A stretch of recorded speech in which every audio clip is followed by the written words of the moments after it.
जय हिंद everyone. Welcome to another riveting episode of Shaurya Smriti. आज हमारे साथ एक खास मेहमान कर्नल दीपक रामपाल वीर चक्र 17 जाट, जिनको मस्को टाइगर भी कहा जाता है, जिन्होंने अपनी छुट्टी छोड़ के, छुट्टी आदि काट के उन्होंने वापस अपनी यूनिट को रिजॉइन किया था ड्रास में। तो सर आप will take you back sir, 24 साल पीछे वापस जाते हैं हम। आप जलंधर में थे, you are with your family, मतलब छुट्टी का समय था, and all of a sudden you saw coffins coming back. आपने सिख रेजिमेंट और पंजाब रेजिमेंट की जो जवानों की कॉफिन्स आ रही थी, you saw that coming back. So tell us about that time sir. उसके बारे में बताएं, how did you rejoin your unit? Or Deepak, first of all, we both share the first name, so it is quite a coincidence. And by God's grace, whenever I've interacted with you, it has always been a pleasure. Thank you so much sir. तो ये मई की बात है, मैं घर छुट्टी पे आया हुआ था और उस वक्त ये this must be around 25th 27। So news में आने लग गया कि भाई काफी कारगिल एरिया के अंदर काफी घुसपैठ हो रखी है और लोग आ रहे हैं। लेकिन जिस तरीके से डेड बॉडीज वापस आने लगी और हमारे जो शहीदों के शव वापस आने लगे, पंजाब 8 सिख वहां पर थी, खासतौर पे उनके, मैं उसी इलाके का हूँ, जलंधर गुरदासपुर, ये पूरा का पूरा जो हमारा बेल्ट है अमृतसर का। तो मुझे कुछ मन में ठीक सा नहीं लगा। फिर क्योंकि यहाँ पे आर्मी हेडक्वार्टर्स का लोकेशन है जलंधर में, तो उनसे मैंने जाके पूछने की कोशिश की, बट काफी कुछ उस वक्त सीक्रेट चल रहा था, तो कोई इतनी क्लियर ऑब्जर्वेशन नहीं मुझे मिली। और एक दो दिन के अंदर अंदर ही मुझे ये लग गया कि जरूर कुछ ना कुछ इस पूरी समस्या के अंदर, जो अभी तक न्यूज के अंदर नहीं आया था कि एक्चुअल पोजीशन क्या है, तो मैंने ये निश्चय किया कि यहाँ बैठे रहने से तो कोई फायदा नहीं है, यूनिट के साथ होना जरूरी है। उस वक्त 17 जाट का रोल भी ऐसा था कि हमें हर प्रकार की, जिस प्रकार की भी रिस्पॉन्स है, एक क्विक रिएक्शन टीम की तरह आप सोचिए, क्योंकि कुछ एक बातें हैं जो मैं जनरल तौर पे ही आपसे करूंगा कि भारतीय सेना के प्लान्स इत्यादि से रहती हैं। तो आम जनता के समझने के लिए कि एक क्विक रिएक्शन टीम जो होती है, उसके तहत हमें उस प्रकार की समस्या का समाधान करने के लिए पहुंचना था। तो मैंने कहा इसके लिए 17 जाट ट्रेंड है, इसके लिए तैयार है, सक्षम है, तो यूनिट जाएगी तो मुझे भी वहां पर होना चाहिए अपने साथियों के साथ। बस यही निश्चय आया। और ये जब तक मेरे को क्लैरिटी मिली, दोपहर को मैंने अपने वाइफ वत्सला को बोला कि भाई मेरा जाने का टाइम आ गया है और इस वक्त जाना जरूरी है। तो मेरी एक्चुअली जो शक्ति है वो मेरी वाइफ ही है रियल में। तो उन्होंने एक भी पलक नहीं झपका, उन्होंने कहा हाँ बिल्कुल आप जाइए, आपको जाना चाहिए, आप इधर क्या कर रहे हैं, और आप बच्चों की फिक्र ना कीजिए। 99 बेटा मेरा 3 साल का था, बिटिया 6 साल की। तो उन्होंने, बेटे को तो कुछ समझ नहीं थी, बेटी ने फिर भी यहाँ पापा बाय बोला। और क्योंकि मेरे पेरेंट्स उस वक्त गुरदासपुर डिस्ट्रिक्ट में पठानकोट में रहते थे, तो मैंने कहा क्योंकि अभी निकलूंगा भी तो जम्मू या श्रीनगर नहीं पहुंच पाऊंगा। सो वहां से निकल के मैंने कहा माँ बाप के आशीर्वाद लेके जाना जरूरी है। तो वहीं से मैंने बस पकड़ी, मैं शाम तक, 3 घंटे का सफर है जलंधर पठानकोट का, वहां पहुंचा, उनसे आशीर्वाद लिया। तब तक जो मेरे फ्रेंड्स थे एयरफोर्स स्टेशन से, उनको बोला मैंने आपका कोई भी फ्लाइट उधर जा रही होगी तो आप मुझे उस फ्लाइट से मुझे श्रीनगर तक छोड़ दीजिए, बाकी मैं अपने गंतव्य स्थान पर पहुंच जाऊंगा। सो इस प्रकार से पहुंचे। रात को तो नहीं मैंने बताया पेरेंट्स को, मदर आपको पता ही है वो चिंतित हो जाती, रात भर नहीं सोती। तो सुबह मैंने जब बोला कि अच्छा अब मैं जा रहा हूँ, तो उन्होंने कहा कहाँ जा रहे हैं। फादर को मैंने बता दिया था, वो भी फौजी हैं, तो उन्होंने भी हौसला अफजाई करी और कहा वेरी गुड, आप जाइए और इस वक्त जो भी रिक्वायरमेंट है आप उसको पूरा कीजिए। फिर मदर को जब बताया, वो थोड़ी भावुक जरूर हुई, लेकिन बाहर आके उन्होंने बोला ओके आप जा रहे हो बेटा, शाबाश। I being the only son, तो उन्होंने ऐसा कोई मेरे को, मतलब जिसे कहते हैं ना फिल्मी स्टाइल में रोना धोना कुछ नहीं हुआ। उन्होंने शाबा पीठ पे थपकी दी और बोला जो भी करना पूरा जो है देश का गौरव ऊंचा करके ही आना। उसके बाद मैं एयरफोर्स स्टेशन चला गया, वहां से वेट करते रहे क्योंकि फ्लाइट्स काफी जा रही थी, तो एक पठानकोट से जाने के लिए थी, बट कुछ अड़चनों के कारण अल्टीमेटली मैं फ्लाइट से नहीं, मैं एक हेलीकॉप्टर से पठानकोट से जम्मू पहुंचा। तब तक शाम हो गई इसी वेट करने के चक्कर में। और अगली सुबह मैंने वहीं से जो हमारी कॉन्वॉइस चलती हैं ट्रांजिट कैंप से पहुंच के मैं वहां पर श्रीनगर पहुंचा। मेरी यूनिट उस वक़्त श्रीनगर एक जगह है क्रू, वहाँ पर पोस्टेड थी और वहाँ से वो लोग आगे जा चुके थे। तब तक मुझे भनक लग चुकी थी कि 17 जाट जो है वो कारगिल के इलाके में इंडक्ट हो चुकी है। फिर वहाँ से भी इंटरेस्टिंग था, जैसे ही मैं संडे को पहुँचा, वहाँ हमारे एक बड़े पुराने सीईओ साहब जो हमारे को कारगिल में हमारे को श्रीनगर की पोस्टिंग में लाए थे, कर्नल अरुण कुमार। वो टेरिटोरियल आर्मी की बटालियन कमांड कर रहे थे, उनको मैंने मैसेज संदेश दिया आर्मी लाइन पे, जैसे जहाँ ट्रेन हमारी रुकी थी कि सर मैं आ रहा हूँ। तो उन्होंने फिर अपनी गाड़ी भेजी मेरे को ट्रांजिट कैंप में, नहीं तो 1 दिन मेरा और वेस्ट हो जाता। और लकीली जो उनकी बटालियन थी वो उस पूरे इलाके में आरओपी कर रही थी। तो रातों-रात उन्होंने गाड़ी भेजी, मैं वापस उनके बेस से क्रू गया, अपना जो फौजी सामान अस्त्र-शस्त्र थे वो लिए और उनको लेके वापस मैं अरुण सर के पास आ गया। और सुबह-सुबह वो खुद मेरे को लेके सोनामर्ग तक लेके गए, तो उनकी एरिया था उनका, और अपना रूट का भी देखा। सोनामर्ग उस वक़्त टाइम टू टाइम ही खुलता था ज़ोज़िला पास के लिए। और सोनामर्ग से ही बाय 30th ऑफ मई, ये सारा 28-29 को है, तो जब स्थिति बनती है और आपके चाहने वाले हो, तो मैं अपनी यूनिट के पास पहुंचने की चाह थी। 30th को मैं वहां पहुंचा और शाम को मशको में उनको किसी को पता नहीं था एक्चुअली कहाँ है। तो मशको मैंने कहा सर मशको उतार दो, इसी के आसपास कहीं पर होंगे ये लोग। तो जहां मैं उतरा वहां पे एक और ही हमारे बहुत ही बेहतरीन यूनिट 315 फील्ड रेजिमेंट, वो आरटी की गन पोजीशन लगी हुई थी। उनसे पूछा मैंने, तो उन्होंने कहा ये 315 है। मैं घुस गया अंदर, उनको मैं पहले से जानता था। तो उन्होंने आके वो इस्तकबाल किया। बाकी जो मेरे कोर्समेट थे कर्नल ओपी मिश्रा और सारे के सारे वहाँ पे बैटरी कमांडर्स जो थे वो उधर, हमारी पुरानी जान पहचान ट्रेनिंग के टाइम की थी। तो मैंने उनसे पूछा 17 जाट कहाँ है? तो उन्होंने कहा 17 जाट इधर है। और मैंने कहा सर से बात कराइए। तो वहाँ मैंने 30th की राइट को वहीं से सर को फोन किया, कर्नल बाबा सर को। तो उनको विश्वास नहीं हुआ कि भई ये कहाँ से फ़ोन कर रहा है? हाँ, भई कहाँ जालंधर से बोल रहा है? मैंने कहा नहीं सर, मैं आपके पास मस्को से बोल रहा हूँ। 315 के एक्सचेंज में सैयद सर के साथ बैठा हुआ हूँ। और वहीं से उनको विश्वास नहीं हुआ, तो उन्होंने कहा, मैंने कहा सर गाड़ी भेजिए, ऊपर आना है आपके पास। तो कहते नहीं, ये तेरा एक्लिमेटाइज़ेशन नहीं हुआ है। मैंने कहा सर जो एक्लिमेटाइज़ेशन था वो तो जम्मू में होना था या श्रीनगर में होना था। अब तो मैं पहुँच गया हूँ आपके पास। तो ख़ैर बहरहाल उन्होंने बोला कि नहीं अभी तो मूवमेंट नहीं हो रहा, क्योंकि उस वक़्त जो रोड ज़ोज़िला और मस्को की तरफ आता था उसमें बहुत हेवी आर्टी शेलिंग होती थी पाकिस्तान की तरफ से। सो बहरहाल उन्होंने, हमारे एक मित्र हैं यूनिट में ही हैं, ऑफ़िसर हैं, और उन्होंने भी बहुत बेहतरीन काम किया उस वक़्त। लेफ्टिनेंट दिनेश शर्मा वो हमारा पूरा लॉजिस्टिक्स सँभाल रहे थे। तो वो वापस कुछ काम करके आ रहे थे, तो उनको रेडियो सेट पे मैसेज मिला होगा, उन्होंने आया मेरे को। और जो हमारा बटालियन का बेस था उस वक़्त थोड़ा-सा पीछे, जहाँ 315 से एक जगह थी, वहाँ पे मेरे को ले गए जहाँ हमारा एडम था। तो रात भर उनके साथ निकाला, क्योंकि मैं तो सिर्फ़ अपनी ड्रेस में था, जो मैं बैग ले गया था कि उसकी जगह नहीं थी। वो भी एक स्टोरी है कि एक जीप आगे से जा रही थी, तो मैंने उसको हाथ दिया ज़ोज़िला में, सोनामर्ग में, कि सर कहाँ जा रहे हैं? कहते सर ये तो देखो भरी हुई है, इसमें हम आपको कहाँ ले जाएँगे? तो मैंने अपना बैग छोड़ दिया, मैंने कहा इसमें नाम लिखा है 17 जाट, कहीं न जहाँ भी होगा पहुँचा देना। और उनके साथ मैं लपक के गाड़ी के अंदर बैठ गया। तो बड़े अच्छे से बातें करते-करते हमें पता ही नहीं चला, क्योंकि उस इलाके में 98 में मैं ऑपरेशंस कर चुका था। तो एरिया की मेरे को थोड़ी बहुत जानकारी थी। और उन्होंने और आगे जाना था, उनको एक्चुअली कारगिल प्रॉपर जाना था, उसकी यूनिट उधर थी।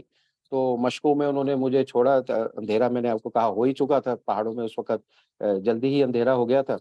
और फिर 315 मिल गई, तो ऐसे बनते-बनते, और ये 31st का डे था हमारा पहुँचने का, मई का।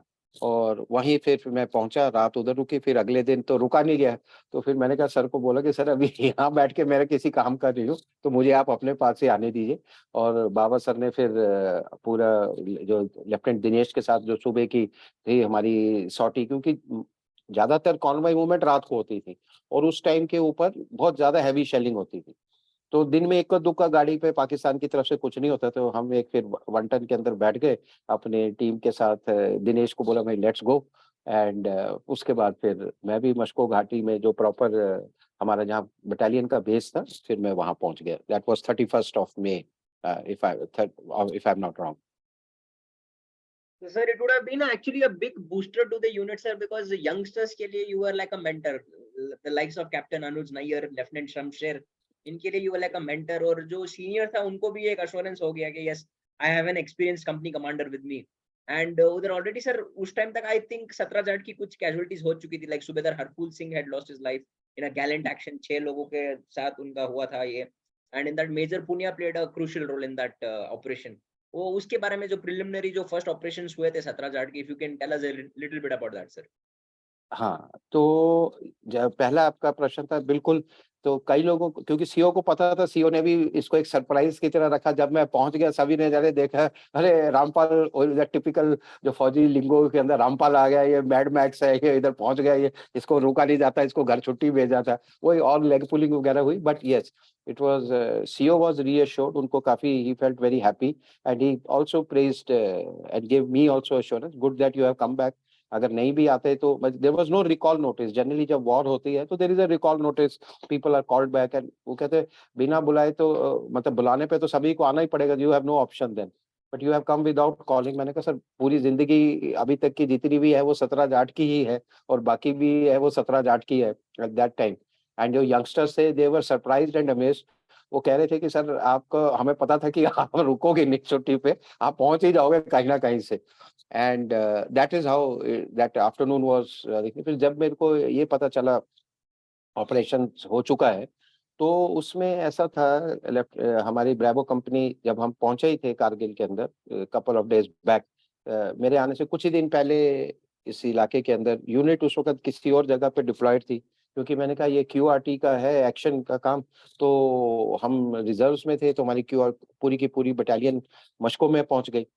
और वहाँ पर जब जो पहला ऑपरेशन का मुझे टास्क मिला इसी मशकों से ही, कि कुछ एक दुश्मन के पॉइंट्स हैं जहाँ पर ये जो पॉइंट 4875 के आस पड़ोस में, और जो पिंपल कॉम्प्लेक्स है उस इलाके में, तो वहाँ पर कुछ मिलिटेंट्स के टेंट देखे गए हैं। इन्फॉर्मेशन आपको सुब्रमण्यम कमेटी रिपोर्ट और सब ने पूछ आज तक इसके ऊपर काफी हो रखा है। तो जो लैक ऑफ इन्फॉर्मेशन है उसको तो मुझे बोलने की या इंटेलिजेंस की हमें बोलने की जरूरत नहीं है, पर वो एक सत्य घटना थी, एक परिस्थिति थी, जिसमें से पूरी की पूरी सेना ने अपना लॉसेस भी लिए और कई लेसन्स भी लिए, जिसके ऊपर काफ़ी इम्प्रूवमेंट आज की डेट में हो चुकी है। तो खैर बात उसी वक़्त के ऊपर जाते हैं, तो जब मैं उधर गया और मेरे को पता चला कि लेफ्टिनेंट मेजर पुनिया जो ब्रेवो कंपनी कमांडर थे, उन्होंने पूरी अपनी प्लाटून कंपनी को लेके उस जगह के ऊपर जिसको हमें ऑब्जेक्टिव मिला था उसको जाके कैप्चर करना है। क्योंकि ये लोग पहुँचे ही पहुँचे थे और उसकी उतनी रेकी वगैरह नहीं थी, दुश्मन की कोई खबर नहीं थी। तो यही कहा जा रहा था कुछ मिलिटेंट हैं जो वहाँ देखे गए हैं, और उनके साथ ही साथ ये कार्रवाई उनको जाके खदेड़ दीजिए, वैसे तो वो होंगे नहीं वहाँ पे। लेकिन जब ये लोग वहाँ पहुँचे, तो उस वक़्त हमें, उसके बाद हमें अंदाज़ा लगा कि दुश्मन ने जब वहाँ पे अपने यूएमजीज़ खोल दिए, भारी मात्रा में फायरिंग होने लगी। सिर्फ़ हमारे बचाव इसलिए हुआ क्योंकि डिप्लॉयमेंट की जगह नहीं थी। सूबेदार हरफूल जो अपनी प्लाटून को लीड कर रहे थे अपने 6 लड़कों के साथ, उन्होंने वहाँ पर ही उनकी शहादत हो गई। वहाँ उन्होंने अपना रॉकेट लॉन्चर इत्यादि फायर करने की कोशिश की। मेजर पुनिया ने बहुत ही साहसिक कदम उठाया कि उन्होंने वहाँ से पीछे आने नहीं समझा। अगर हम वहाँ से पीछे आ जाते, तो उस जगह के ऊपर भी आके जो हैं, तब तो हम यही कहते थे उग्रवादी हैं, लेकिन वो पाकिस्तान की नॉर्दर्न लाइट इन्फेंट्री थी, उसके जो ट्रूप्स हैं सिविल ड्रेस में, वो आके बैठ जाते, और उनके जो अस्त्र-शस्त्र, मोर्टार, यूएमजी, राइफल, ग्रेनेड, सभी कुछ उनके पास था। सो बहुत ही बहादुरी का, इतनी कैजुअल्टी सहने के बाद भी बहुत सारी अपने एक बहादुरी का उन्होंने परिचय दिया मेजर पुनिया ने, और वो वहाँ पर डटे रहे। और धीरे-धीरे इसी ये हालात इतनी थी कि फायर इतना तेज़ सख्त था दुश्मन का कि जब हाँ, कोई बीच में बोल रहा है, I think we can switch off their mics.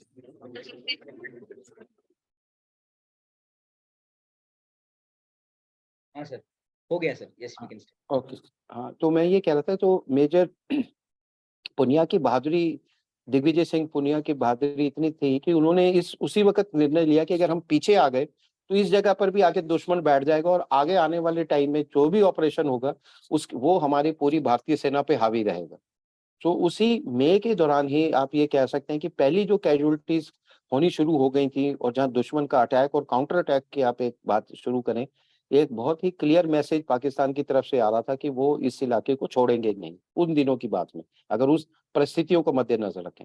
सो वो वहीं पे रहे, और मैं ये आपको बताना चाहूँगा कि जो हमारे शहीदों की, हमको वहाँ से उनकी जो पार्थिव शरीर को लेना था, वो हम युद्ध के बाद ही लेते रहे, जब तक हमने उनको पूरा क्लियर नहीं किया वहां से। वो वहीं पर बर्फ में ही थे, इतने हालत सख्त उनके फेवर में थी उस वक्त कि हमें उस वक्त तो हमें अंदाजा नहीं था कि मेजर पुनिया के इस डिसीजन का क्या रिजल्ट होगा। लेकिन एक दो दिन के अंदर हमें समझ आ गई कि अगर ये उस दिन रात को वापस आ जाते कैजुअलिटी को मत देखते हुए, तो इतिहास के पन्नों में कुछ और ही रचना रची हो। तो उनकी बहादुरी और ब्रेवो कंपनी की बहादुरी को इस वक्त हम लोग बहुत ही महत्वपूर्ण एक अंश मानते हैं इस युद्ध का। और चाकि इसका उतार चढ़ाव चलता रहा, लेकिन ये पहली जब बात थी कि जब इन्होंने उस एरिया को क्लियर करके उस जगह पर जाकर अपना पहला पांव जो है जमाया पाकिस्तान के बिल्कुल नाक के नीचे। मतलब एक फुट होल्ड सा मिल गया था सर बटालियन को, इट वाजंट बिल्कुल एक फुटहोल्ड मिल गया था। और उस फुटहोल्ड का चाहे हमारे सेकंड ऑपरेशंस में उतना फर्क नहीं पड़ा, लेकिन उस फुटहोल्ड पे अगर हमारी जगह, हमारी ट्रूप्स की जगह पाकिस्तानी ट्रूप्स होते, तो मशको घाटी के अंदर बाकी सेना का मूवमेंट बहुत मुश्किल हो जाता। तो सर जो पॉइंट 4875 है, उस टाइम के जो 8 माउंटेन डेव के कमांडर थे मोहिंदर पुरी, उन्होंने अपनी किताब में लिखा हुआ और काफी इंटरव्यू में भी बोला हुआ है कि जो पूरा 4875 कॉम्प्लेक्स था, 4875 Top, Flat Top, Pimple 1, Pimple 2, Whale Back और ट्विन बम्स, ये उनके हिसाब से it was the strategically the most important peak of Vijay के अंदर। ये मतलब टाइगर हिल से भी ज्यादा महत्वपूर्ण उन्होंने लिखा हुआ है in clear words, major general Mohinder Puri. और आपकी यूनिट सर 17 जाट फ्रॉम, हम बात करते 4875 की 4, 5, 6, 7 जुलाई, but your unit was there from May and till, मतलब जो जुलाई की फर्स्ट वीक जब तक फाइनल असॉल्ट हुआ, आपकी यूनिट ने पूरा उस फीचर को स्टडी किया, पूरा मतलब कंटेन किया दुश्मन को। और आप सर इमीडिएट जैसे आप बैटल जोन में घुसे, कुछ ही दिन में you took a long range patrol with very limited acclimatisation. तो उसके बारे में can you tell us sir that you know that for that entire 1 month which we tend to forget, जो कंटेनमेंट का टाइम था, we generally remember the final assaults, but ये जो आपने फर्म बेस बनाया था 4875 के इर्द गिर्द, तो can you tell us about that sir? Deepak, ये पहली बात तो टाइगर हिल और 4875 इतिहास इसमें अपना विचार विमर्श करता रहेगा। बट क्या है, वक्त के हिसाब से 4875 और जो मस्को है, टाइगर हिल क्या हुआ, बिल्कुल मेन हाईवे से जब आप मस्को दराज में रुके तो आपको टाइगर हिल खूब सामने दिखता है, एक बहुत ही गगनचुंबी चोटी, और उसका नाम टाइगर हिल ही पड़ गया शुरू से ही। जब कई जो हमारे जर्नलिस्ट थे वो आए, बरखा दत्त, आप हरमन बेवेजा, या आप किसी की भी बात कीजिए, हर टीवी न्यूज पे टाइगर हिल, क्योंकि उनको वहां तक का ही एक्सेस था। सो एक पब्लिक की जहन में टाइगर हिल हो गया। बट मैं ये मानता हूं कि टाइगर हिल का मतलब आज एक हर एक भारतीय नागरिक के लिए वो है कि ऐसी गगनचुंबी बर्फीली पहाड़ी जो बिल्कुल ही एक त्रिकोण की तरह ऊपर उठी हुई है, जिसपे चढ़ना असॉल्ट करना बहुत ही मुश्किल है। तो टाइगर हिल, क्योंकि आम आदमी की टीवी के जहन जब उस पे असॉल्ट भी चल रहा था, वो भी लाइव लोगों ने देखा पूरा का पूरा, कैसे उसके ऊपर हमारी गन्स ने फायर किया इत्यादि। तो वो, लेकिन जब आप 4875 की बात करते हैं, तो 4875 बिल्कुल जनरल साहब जो हमारे जीओसी सर थे, उन्होंने बहुत ही अच्छा विश्लेषण किया है 4875 के ऊपर। और जब बाद में अटैक भी हुआ उनके, हमने क्लियर किया, तो ऐसे ऐसा मसला मिला, ऐसे इक्विपमेंट मिले, जो मैं आपको पहले कह रहा था कि बहुत ही एक्यूरेट फायर पाकिस्तान का आर्टिलरी गन्स का हमारे ऊपर आता था। और जोजीदा से लेके द्रास तक ये पूरा का पूरा एरिया वो इनकी ऐसी ऑब्जर्वेशन में था कि वो मन चुन चुन कर, जिसे आप कहते हैं, वो अपने गोलाबारी वहां पे करते थे और हमारी जो सप्लाई चेन है उसको बहुत ज्यादा डिसरप्ट करते थे।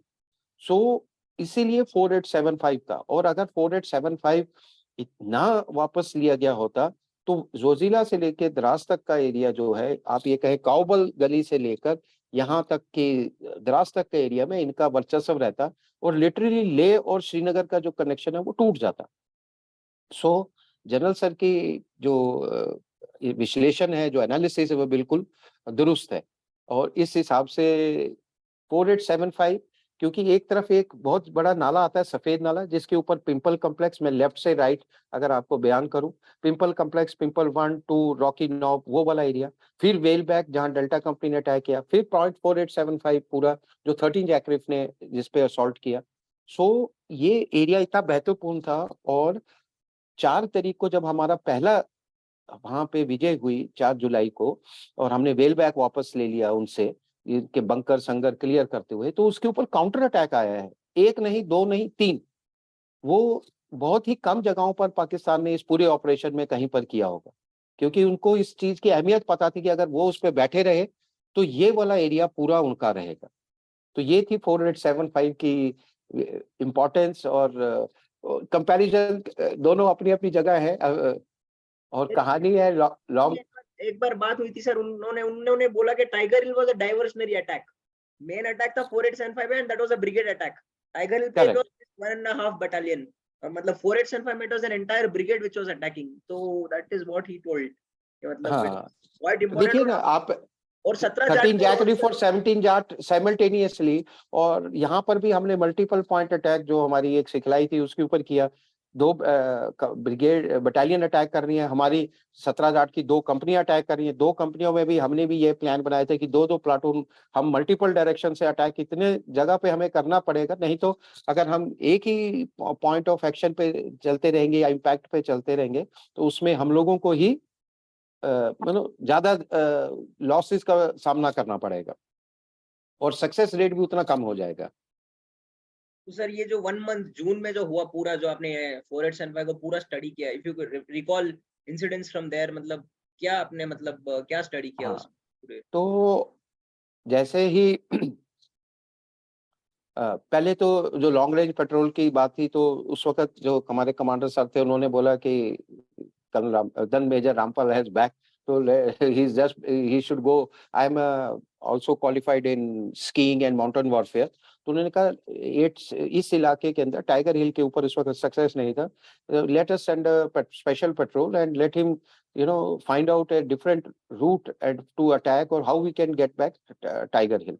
सो ये 2-3 जून की बात है। तो I gave a list of stores which was immediately provided to me and in fact उस रेकी से पेट्रोल से पहले भी मेरे पूरी हेली रेकी करी, कमांडर सर के साथ में गया, वो पूरा हेली रेकी किया, पूरा देखा, उसको समझने की कोशिश की। और टू बी ऑनेस्ट उस वक्त एक यंग मेजर को हेलीकॉप्टर राइड मिल जाए जो इन्फेंट्री का सोल्जर है पूरा का पूरा घूमने के लिए। और उससे पहले भी एक जो मिसाइल अटैक हुए थे, we had already lost a helicopter. So although I was in a Cheetah along with the commander, very nice of him, वो मेरे को लेके गए, मोटिवेट करते रहे कि नहीं you can do it. And CO ने भी बोला yes commander has specially chosen you so you must take it on and find a solution for this. तो मैंने कहा ठीक है sir. And then I went and did that recce, flew around. और जब उसमें भी इंटरेस्टिंग स्टोरी, जब हमारा हेलीकॉप्टर लैंड कर रहा था टेक ऑफ करने, उसी वक्त हैवी शेलिंग आ गई द्रास एयर बेस के ऊपर। और but hats off to the pilots of air OP, उन्होंने वो नहीं हरे, वो उधर ही होवर करते रहे, हम दोनों उसमें चढ़े और उड़ के ऊपर चले गए। और पूरा उन्होंने मेरे को एरिया का दिखाया। एक मैंने कहा sir give me another pass and very nice of them, they took me for another circle. I could see that area, what all is there, from where I will be able to make a difference and take go into the enemy territory or find something from behind to cut them off. तब तक ये खबर आने लग गई थी कि there were a lot of visuals, photographs that mule trains, snow scooters loaded are coming and supplying to the Pakistani troops from their side. So it was aim कि अगर हम उनको कट ऑफ भी कर सकते हैं तो we will have achieved initial breakthroughs in the battle. सो वापस आए हम, मैंने अपनी तैयारी की, अपनी टीम को सिलेक्ट किया जो मेरे साथ जाएगी। It had to be physically very fit. And then suddenly CO said कि realized and the doctor said कि सर का तो एक्रोमेटाइजर 6-8 दिन का हुआ नहीं है। मैंने कहा डोंट वरी, ये अब for from my NDA days only I have been acclimatized and been trained for this moment. तो अब पीछे मुड़ने का नहीं है कि I can't allow just on a technical ground which will uh, not allow me to do this kind of an recce patrol, or we can call it. So हम लोग तैयार हो गए एंड लेफ्टिनेंट शमशेर, मैंने कहा he is my buddy, he has to be with me, he can not be, youngster है, जोशीला है, and he will find a way where even if I fail with this youth and enthusiasm. तो मैंने कहा शेर मेरे साथ चलेगा, बिकॉज शेर होगा तो तभी मैं सवा शेर बनूंगा। So then boys were also happy, Sher was already there with them with the company before I came. तो एक और एक 11 ही होते हैं, we don't call it 2। So both of us decided, we selected a handful, picked a few boys whom we knew, वो हमारे साथ कमांडो कंपटीशन, इसमें एक mortar OPL specialist who would if we required we could direct enemy RT fire. So mix match करके एक explosive expert ये सारों को हमने इकट्ठा किया. Some boys from signals also came in because at time we would be cut off. We would have HF radio set. How would we give a message? And then we took a when the CEO was to finally said, then I went to him in his office and said, Manika sir, if there is a way, we will find one. But I assure you that we will not go in for a foolish attack just for the heck of it, because losing a trained soldier is not my cup of tea. We will find a way. If it doesn't come, it's a battle. The war is not yet over. It is going to be a long drawn process. Somehow that feeling I was getting. तो मैंने कहा रास्ता होगा तो हम निकाल लेंगे, नहीं होगा we will wait for an opportunity, because there's no point in we had by that time such a loss we had of 1 JCO and 6 OR at that time. So it does play on the mindset of everybody, and all around men are losing their lives. So it is also not something which inspires you at that time. You have to conserve your strength to be at the right point at the right time. So this was just a recce patrol. And then CEO also shared the same thought with the commander. He said, okay, go with the open mind. And our aim is to cut him off, and even to give him a rebuttal in nothing else, that what can be done. So we started off in the night from there, from the area of 8 Sikh. We went with Tiger Hill, Pari Jheel, all that area. For 7-8 days we were hitting left, right, and center. And we had close encounters with the deployed Pakistani troops. So we found that if we take anybody up there, there's no point coming back with a dead body or a casual evac in a Heptar or something. We kept on trying for 7-8 days. We realized right now we are not prepared for it. And by that time, even our RT shelling, etc., success along the front had not yet been achieved. And things were still in the favor of the enemy. So we said, okay, after about 7-8 days, then spoke to the CEO, gave a call back, and then we returned. And uske baad, then that was the time when we came back. Then by this time, I had a fair amount of idea that what all is happening in this area, what we can take on over there. Then we started training our boys accordingly.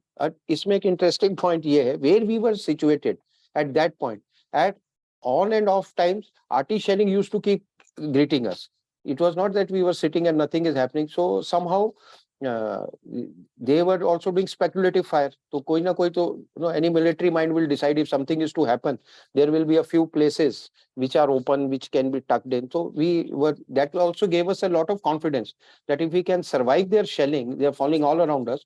Or thodi din ke baad, initially, even if a loud cracker bursts next to you, you just suddenly get a jittery, or you feel, you jump out of your skin. But thode din ke baad, it's like a mosquito coming around. Acha, ye shell hai. Then we became little bit of experts in ourselves. This is a high trajectory shell, it will fall next to us. This is a field gun, it will go behind us. So you can make out, shell is such a huge, when it is going through the air, you can make out the noise. And only thing, jisko dirty boy hum bolte the, they had one set of troops of heavy motors. So which goes vertically high, and when it is falling on top of your head, uska awaaz nahi aata. That is only when it explodes from you, in front of you. Plus, they were also using cluster ammunition. So even if it doesn't fall off, it will fall down, and it will work as mines. If you're walking around, you will step on it. So either way, it was a thing which was, we call it battle inoculation, was happening. In this duration, then we kept on sending our patrols left, right, to the east, to the west, to the north, where all we could, see what will happen. And rest of the times, that was prepared for training, how we will go in for multiple assault, how we will do that. So under fine guidance of Colonel Baba, rest of us, all the company commanders were in this thing, because it was in our mind, we have to push these guys out and kick them out retreat and avenge the sacrifice of our 6 soldiers who had already laid down their lives. तो sir वो I can gather, यही मैं समझ पा रहा हूँ कि sir पूरा कॉन्फिडेंस आ गया था यूनिट में over that period of 1 month.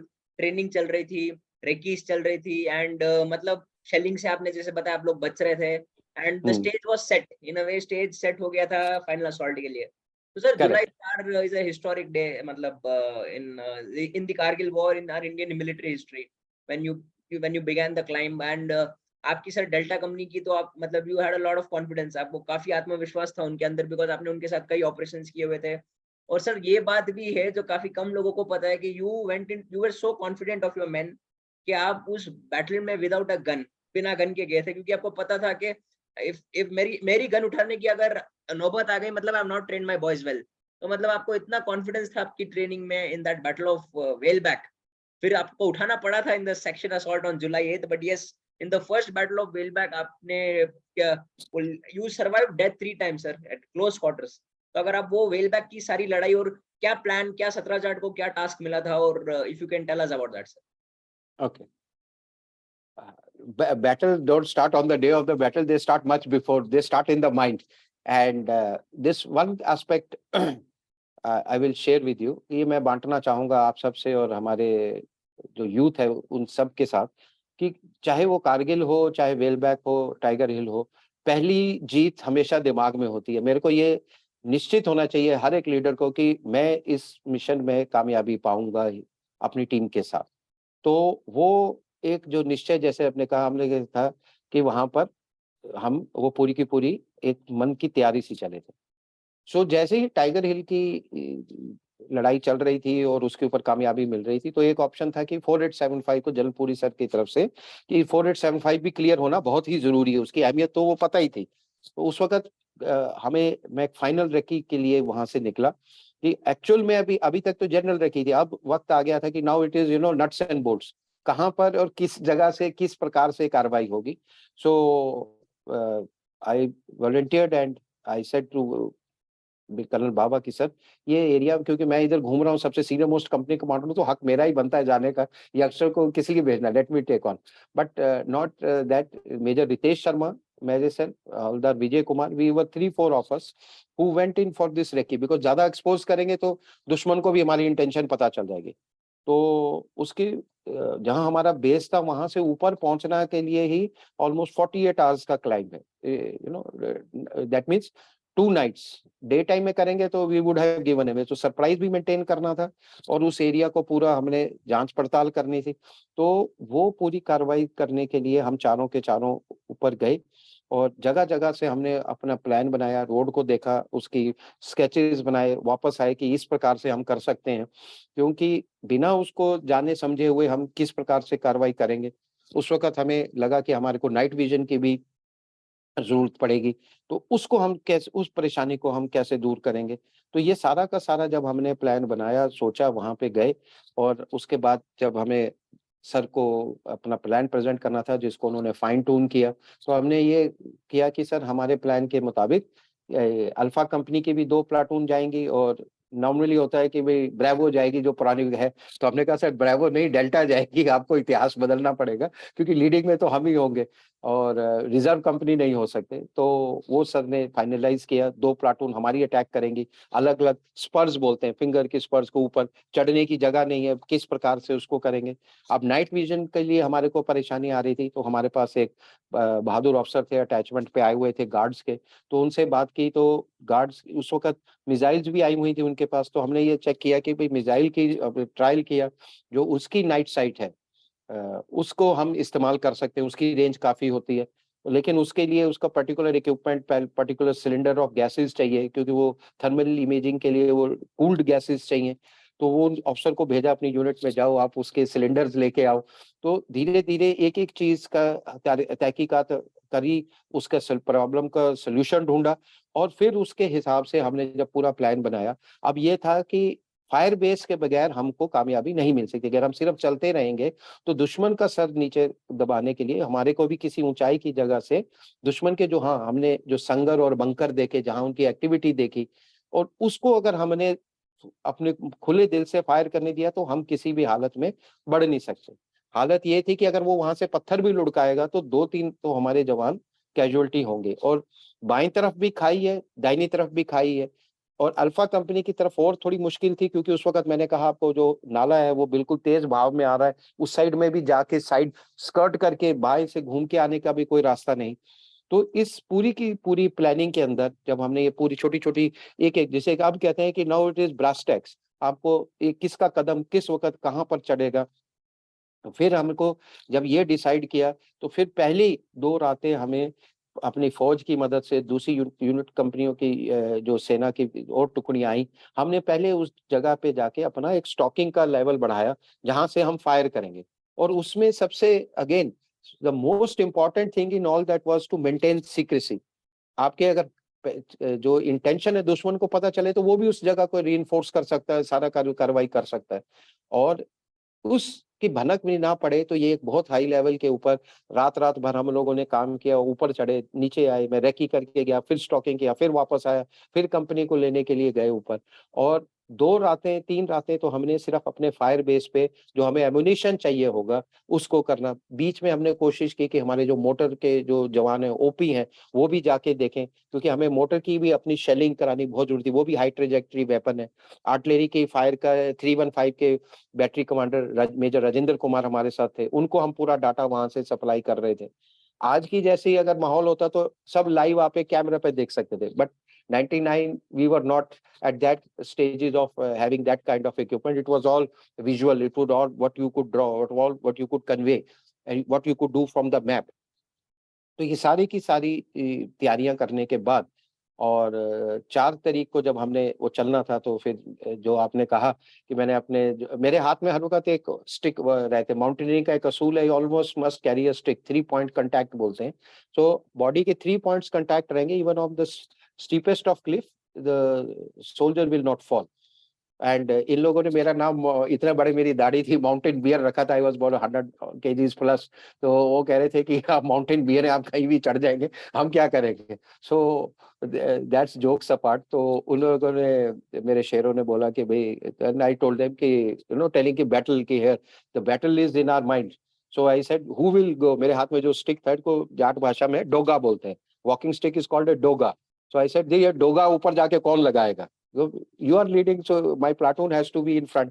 So we followed a lot of basic tactics. I said success का जो है, if you are, there's a lesson learned for me, for all of us. If you are following your basics correctly, success will come करे।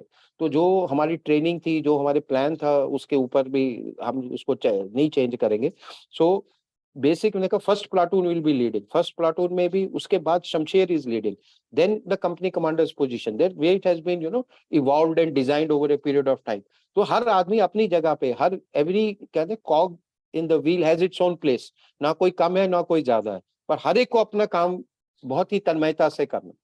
सो उस planning के साथ जब मैंने उनको कहा कि ये करना, और फिर बाद में लोगों ने पूछा, तो उस वक्त तो ये मैंने किसी को नहीं बोला, मैंने कहा it was in my mind at that heart. जो आपने कहा ना, अगर मेरे आगे 20 जवान मेरी प्लाटून के चल रहे हैं, अगर वो इतने सक्षम है, तो मुझे हथियार उठाने की क्या जरूरत है। और अगर उनको कुछ हो गया, तो मेरे को जिंदा आने के लिए भी कोई जरूरत नहीं है, क्योंकि if I have lost 20 of my men, फिर I am not a true soldier, I am not a true leader, I would say. So we have to, have that thing. I think that helped me also to gain confidence in my mind, and confidence, and it is a two-way traffic. Again, आप ये देखें, lack of confidence here, जब भी हम आए, जब मैं वापस आया तो शेलिंग हो रखी है। The effect of failure, और आप कुछ भी बोले, और it was not a failure on our part in that time, but it was a loss. आपकी गेम में भी अगर आप फेल हो जाते हैं, या एक बच्चा भी आज 99% की जगह 97 लेते हैं, तो कितना स्ट्रेस में आ जाता है कि मैंने 97% लिए। So for whatever our benchmarks of excellence are, तो वो एक फीलिंग को ओवरकम किया। ये शेलिंग ने, ये ट्रेनिंग ने एक बॉन्डिंग और हुई। हम जगह जगह पे पेट्रोलिंग कर रहे थे, जगह जगह दुश्मन को उसके जवाबी फायर दे रहे थे। We were giving it back to him. And suddenly then news जब आती थी, जब खबर आती थी कि दुश्मन, हमने टोलोलिंग जीत लिया है, अभी हम टाइगर हिल जीत लिया है, तो it became more infectious. And उसमें मैं ये कह सकता हूँ कि 2 कदम और हम आगे बढ़े, कि हमें अपने ऊपर भी भरोसा होना जरूरी है, टीम को अपने लीडर पे, और लीडर को अपनी टीम के ऊपर। And that is how the first we started off on 3rd night, क्योंकि 4th को होना था। तो first night we went and stayed there, and whole company and whole battalion had to be tucked in। अभी भी आज दुश्मन को नहीं करना था, लेकिन इससे पहले पूरी ऑपरेशन का एक ट्विस्ट है, कहते हैं कहानी अभी पूरी नहीं हुई है। सो रॉकी हिल की साइड से एक और जगह थी, जब हमने पिंपल 1-2 पे जाना था, उसमें भी एक ऐसा पॉइंट था, अगर उस जगह पे आदमी आके, जो डे टाइम में कई बार आके बैठता था, लेकिन नाइट को या कभी वो उसके मूड के ऊपर होता था, बट वेरी डोमिनेटिंग, अगर उसको नहीं क्लियर किया, तो हम लेफ्ट साइड से पिंपल को भी क्लियर नहीं कर पाते। तो उसमें क्या किया, देन मेरी कमांडो टीम के पुराने मेरे साथी थे सुबेदार ओम प्रकाश, उनको सिलेक्ट किया, सीओ के साथ बातचीत की, उनको ट्रेन किया, उनको बताया कि ये फोर्थ के और ऑब्जेक्टिव से पहले आपको उस जगह पे जाके बैठ जाना है, पूरा दिन दुश्मन के नाक के नीचे निकालना है। हम तो इस साइड में होंगे, तभी ही अल्फा कंपनी का अटैक किसी हालत में आगे बढ़ पाएगा। अगर एक भी गोली फायर हुई तो फर्स्ट रिएक्शन उसका होगा कि दुश्मन हमें बाएं से आके घेर के अटैक ना करे, यानी कि हिंदुस्तानी आपको बाएं से आके अटैक ना करे 487 वेल 5 उसको, तो वो उसको ब्लॉक करेगा। और उसकी वहां पर 2 यूएमजी भी हमारे एडवांस को बिल्कुल ही ठप कर देगी। सो सुबेदार ओम प्रकाश और 2 जवान उनके साथ चुने हुए बडी सिस्टम में, तो 4, एक सुबेदार ओम प्रकाश और बडी और 2 और पूरे मेरे घातक कमांडो प्लाटून के शेर, जिनको मैंने अपनी नजरों से देखा, परखा हुआ था, और उन लोगों ने भी एक हिचक नहीं लगाई, बोला बिल्कुल सर, वॉलंटियर किया। सुबेदार ओम प्रकाश ने उस टीम को लेके वहां बैठे, और वहां पर उनके उस वो जो 48 घंटे थे हमारे लिए इतने क्रूशियल थे कि एक माइनर स्लिप अप और पूरी की पूरी जो प्लान है वो उलट-पुलट हो सकती है। तो ये शुरू हुआ, और फोर्थ को जैसे ही हमने अटैक लॉन्च किया, हैवी सैल्वो ऑफ फायरिंग हमारे बोफोर्स ने किया, सारा कुछ किया, दुश्मन के ऊपर भारी मात्रा में फायर हुआ। तो उनकी तरफ से जब फायर आया हमारे ऊपर, तो लीडिंग कंपनी डेल्टा कंपनी थी, हमारे ऊपर गिरा, मेरे सूबेदार साहब और 4 जवानों के ऊपर शेल गिरा, वो कैजुअल्टी हो गए।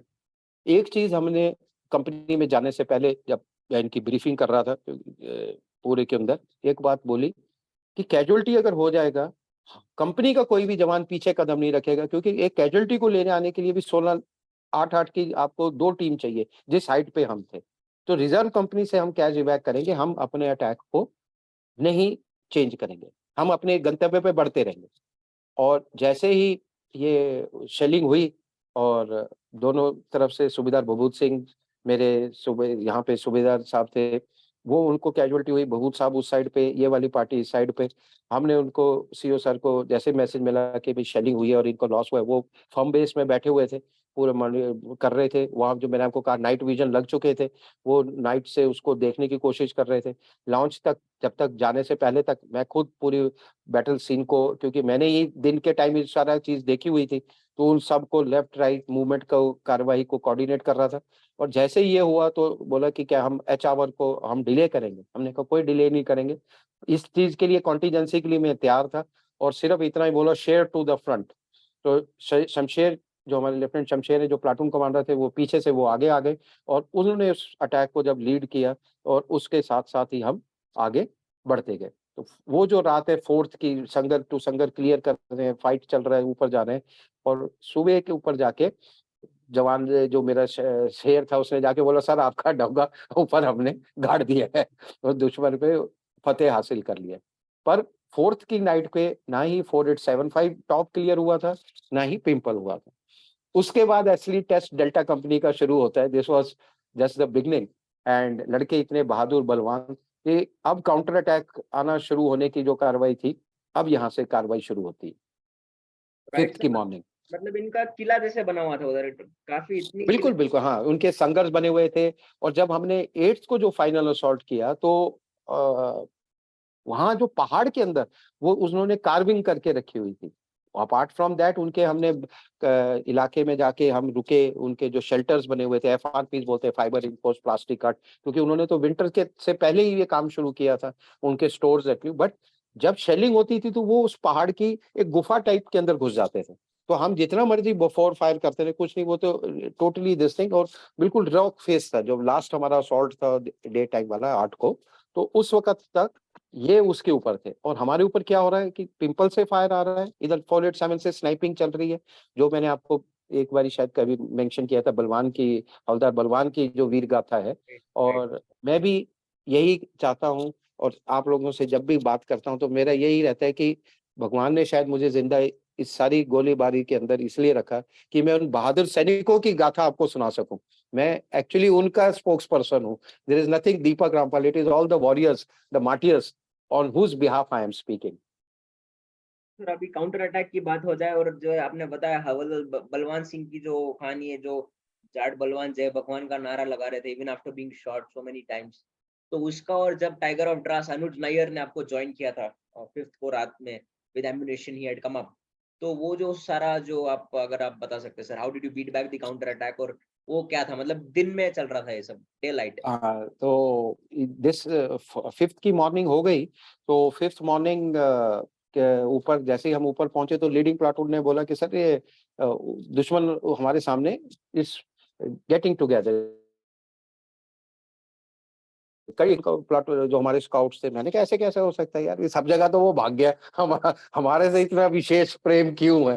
तो I did believe him to be honest at that time. तो शेर को भी मैंने बोला कि क्या है, तो he was also he said okay sir I'll go and check. So he was moving, I said कि this is a counter attack, then I have to be looking into the enemy area from where whatever he's trying to do. तो मैं जैसे ही चलना शुरू हुआ वहां पे, तो पहला एक आरटी का शेल मेरे राइट पांव के पास आके गिरा। And me we were only two. मैंने कहा बाकी ठीक है, आप अपनी जगह पे रहो, जगह ही नहीं थी, तो I couldn't take everybody to the top also at that time. तो मेरे दोनों रेडियो ऑपरेटर मेरे साथ थे, एक कंपनी नेट पे, एक बटालियन नेट पे। तो मैंने कहा चलो let's go.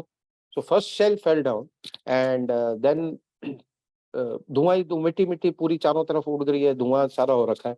And then before that dust could settle, another shell fell next to my another left foot, you say left or right sequence, maybe either way, but two shells fell. And look at the God's grace कि जैसे cell हुआ तो लड़कों को भी विश्वास नहीं, उनको लगा, वो बाद में जब बड़ा खाना होता है, पार्टी होती, तो उन्होंने अपने दिल की बात तब बताई उस वक्त, तो heat of the battle. So we kept on moving, हम चलते रहे। हमने कहा शेलिंग में बैठना नहीं है, keep moving, whatever will happen. So जैसे ही dust settle, so I saw both the radio operators are injured. So I said, okay, क्या है इंजरी? तो एक को मैंने अपना निकाला फर्स्ट फील्ड ड्रेसिंग और उसको लगाया, stabilised him. He said, okay, are you okay?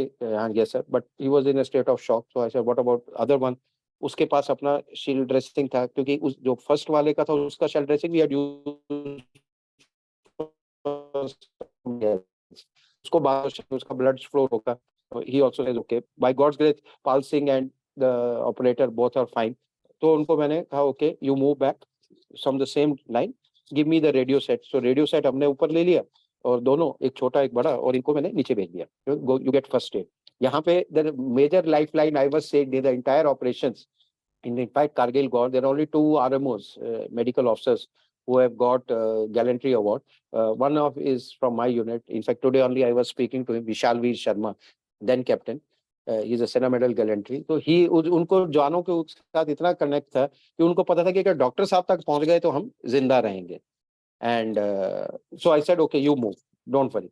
And I फिर ये coming back to the counter attack, फिर ऊपर जाके देखा तो yes they were preparing for a counter attack, और उनकी शेलिंग वेलिंग शुरू हो रही थी। तो हमने भी फिर वापस उनको डिस्पर्स किया, and we called our own RT shelling.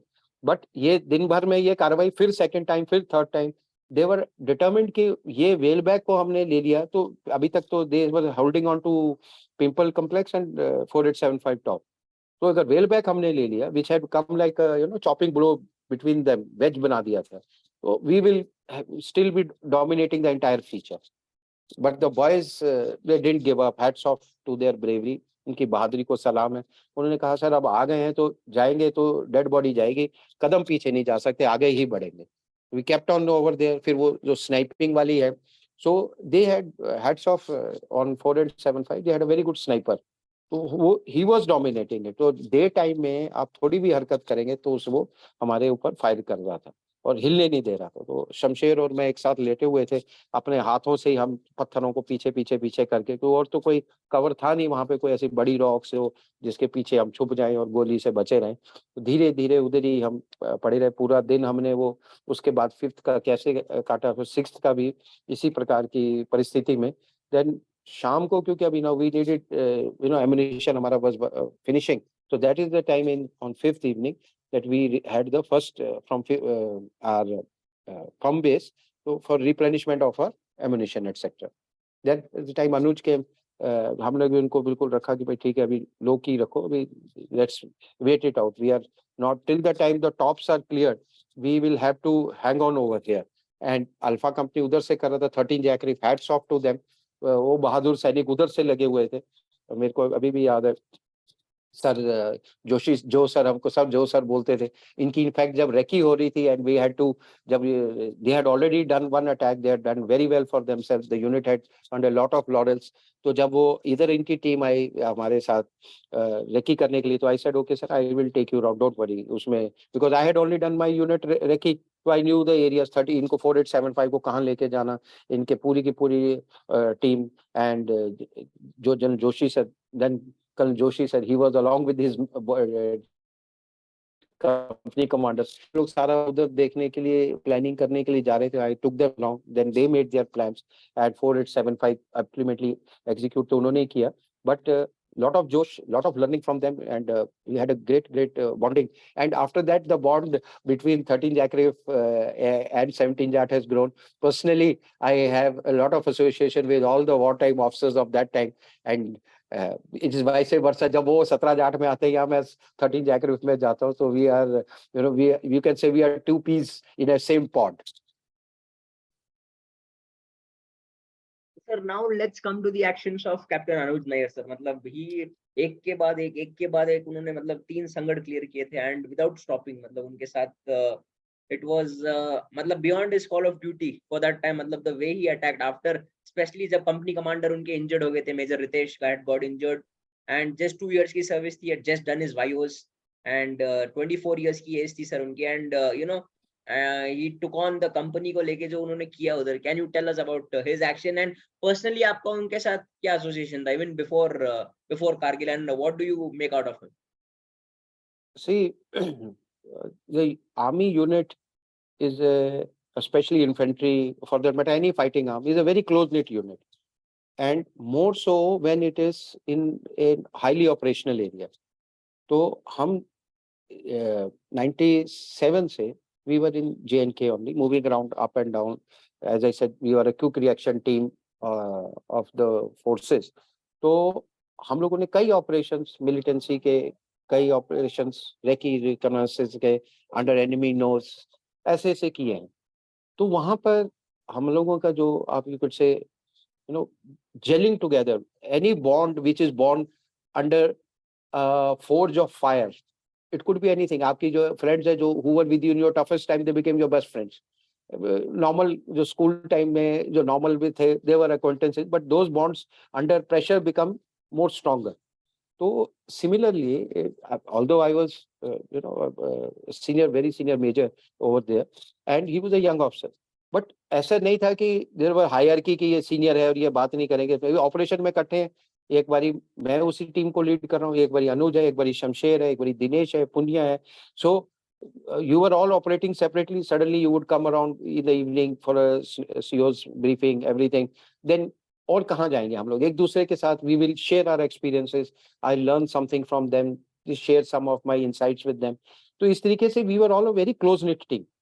आपने एक फोटो भी देखी होगी, अनुज is being pipped by Colonel Bawa in the bunker as a Captain Anuj Nair from a lieutenant, and the glow on his face or the confidence in his face you can see. And from day one he was a infantry operative. He wanted to be with the men, and his bonding with the men was fantastic. That is where you could think कि भाई एक 20 साल 22 साल 24 साल का लड़का और senior जो हमारे सूबेदार हैं, they have that amount of service. That's their service. How will they, he will give an order and they will understand कि हाँ भाई मैं इस छोरी की बात मानूंगा. We are all that kind of human beings. But he had established himself so well. So on the night of when he was to launch the attack, Captain Ritesh, Major Ritesh, he was leading the attack at that time. तो वो आए, उनको injury हुई, and because they had to go through Whaleback only. So Whaleback पे आना उनका और वहां से उनको गाइड मेरा काम करना था. We were giving, now we became the firm base for them. So if they were moving like this, from here we would give fire so that the enemy at Pimple Complex could not dominate them. And Pimple Complex had yet not been taken. तो इनका target था to clear Pimple Complex. Alpha Company had stuck on in Pimple 1 and a little lower heights. जो मैंने आपको बताया that cutting into the whole mountainside, this was that particular area. So when then Anuj came on to take the lead, and as he was there, hardly much distance from Whaleback to last 200 meters, but it was fortified, bunkers, sangas, weapons already over there. So clearing one, going for the other one, clearing one, going for the other one. That was a sheer act of daredevil. Usme one has to be a little crazy, a maverick. You have to put your rest of the thinking brain behind and take on your instincts. And under this pressure, under this charge, that is, men followed him. And till the time he was leading, everything was going very well. And sabhi kuch hai. But enemy's resistance was so strong at that particular time. When we finally, at the last bunker, gave up, his life, he sacrificed everything for the motherland, and without any hesitation. Us waqt there was a pause in the battle, and by that time, even Major Punia was ready for with the second phase of attack, and when we had to get him back and everything, and it is, and I am sitting on top. There is no space where I could run. Shamsher is sitting with me. The whole Delta company is feeling agitated. Ki sir, hum bhi usme jate hain. But at times of stress, you have to hold your men back also. Us waqt, if everybody would go into that valley of fire, we all will become casualties. We, again, principle is wait for your time. Us waqt, these guys were very well entrenched. So kept on going, but didn't work out that way. Then Punia went in and we said we have lost Anuj, we have to get him back. So all this was happening at that very crucial time. And hats off to this young leader. And आपने पूरी war में देखा होगा. And in fact, the Indian Army history is such that maximum, whether you start from right from independence post in 47, 71, you take any of the names. They're the young officers of ours who have been leading the battle, and they have inspired men like us to follow them and do the impossible.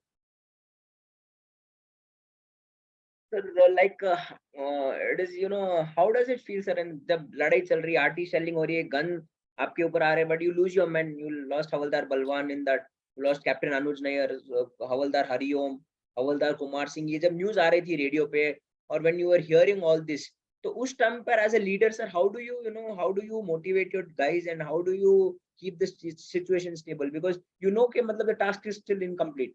How do you motivate them at that critical juncture? देखो दीपक, what happens is, ये आपने तो news में सुना होगा या TV पे देखा, यू सेट न्यूज आ रही होगी, ये तो मेरे सामने तो लाइव चल रहा है. And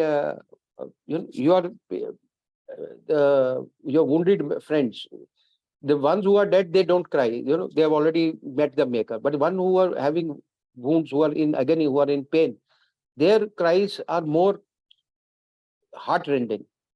And that is the time, if the leadership is good, the men can go into a state of losing their all, or they can get inspired ki agar if this man has done it for us in front of us. And I must share with you one thing. A lot of soldiers, in fact, all of us will say the same thing. What is most important to you at that point in when a war is on? What inspires you? Is it the flag? Is it something great which will happen when the war is over, or nothing? The only thing which inspires is me, my buddy next to me, he trusts me to keep him alive. Because if he's looking, we call it watching the six. If you're looking in front and there is somebody behind you and your back is protected, तो उसको पता है कि मेरे को पीछे कौन है, मेरे पीछे दीपक सुनाना है. तो I know, things are in the right place. I will continue working forward without looking backwards. तो इस vision और इस thought के साथ, and entire bonding of a soldier is on this life with his buddy, that everything, family, everything is apart. It's only my buddy who is there with me. I have to ensure he is alive. And God forbid if something happens to him, then I have to be stronger to keep the mission successful, avenge his death. It may sound theatrical to you, but उसका एक जो भावना आ जाती है आपकी आंखों में, जैसे कहते हैं कि खून उतर आता है कि कैसे इसने दुश्मन की इतनी हिम्मत हुई कि मेरे साथी को मुझसे छीना. उस भावना के साथ जब आप आगे चलते हैं, then that is the time I think the leaders, whether it is a section commander, a platoon commander, or a company commander like me, who is in the intense of battle, who is with the men at that time when this exchange is happening, of intense, I would say, hand-to-hand combat also. So आपको उस वक्त ये याद रखना है as a leader, and I think we are trained and subconsciously it becomes ingrained in us, that you have to maintain your sanctity. This thing is a part and parcel of our duty. Life में कभी किसी को ऐसा मौका नहीं मिलता कि भाई you have you are prepared, आप मॉक टेस्ट दे सकते हैं कि एग्जाम का एक उसमें फेल हो सकते हैं. In our case there is no failure rate, because if I failed, any leader who fails, then the loss is borne by the nation, not by individual. Imagine had any of the operation led by anybody in the entire wars, if it had failed, the entire demographic profile, the entire geographical profile, entire geopolitical process will change. तो इम्ब्रेड है कि हर हालत में आपने अपने mission को complete करना ही करना. So that, and again, it is like a tree, the faith keeps building between each other, whether it is during training, during peacetime. That is why it's a leadership is a little different from being a good manager and a good leader. That challenge always remains. Sir Havaldar Balwant Singh की कहानी रह गई है, मतलब he was motivating man. आप बता सकते हैं sir, because you saw it happening right in front of you viewers के लिए, बिकॉज वो एक ऐसी कहानी है सर, अनसंग कहानी, मतलब अनहर्ड कहानी है, मतलब कारगिल जी, वॉर. तो उनकी अगर आप एग्जैक्टली. कहानी बता सकते हैं सर, हवलदार बलवंत सिंह. तो हवलदार बलवान सिंह 17 जाट डेल्टा कंपनी के बहादुर सैनिक अपने टाइम में, जैसे नाम बलवान, आप उनकी फोटो भी देखेंगे, ऐसे रौबदार मूछें और एक अच्छे junior leader. NCO, non commissioned officers को हम जूनियर लीडर्स बोलते हैं. Section commanders at times they take on platoon commanders which is a जेसीओ's role. JCO is not there. तो over a period of time इनकी भी जो अंडरस्टैंडिंग है, and they are sons of the soil. Let's say I am Rampal from Punjab, right? He's with the men from he'll have so many relatives from his village, so many from his Kunba clan and all that. So Havildar Balwan Singh जैसे नाम था, very dynamic leader of us. और जब ये petrol चला था, मैंने कहा enemy sniper was at it. So destiny and उसको भी पता था कि किस प्रकार से करना है. तो initial जो shot which went to Balwan was not a killing shot. It was a shot which injured him. Imagine at more than 15,000 feet, as the ultraviolet rays are growing, you have no water, nothing, you are slowly bleeding to death. And people, ye nahi ki usko, people tried to move to him, they were also shot at. They are also seeing that is happening. Day, that cat and mouse game, na, चूहे बिल्ली का खेल चलता रहा वहां पे उस sniper के साथ. I gave him full credit that he was a good sniper, but a good soldier, doesn't do this kind of thing. Nevertheless, so Balwan Singh की जो बात है, जो he after some time stopped people to come closer to him. He said, okay, no, you don't come, because moment he saw somebody coming, he was being shot at, he would say, we can't lose more lives, we have to stake it on.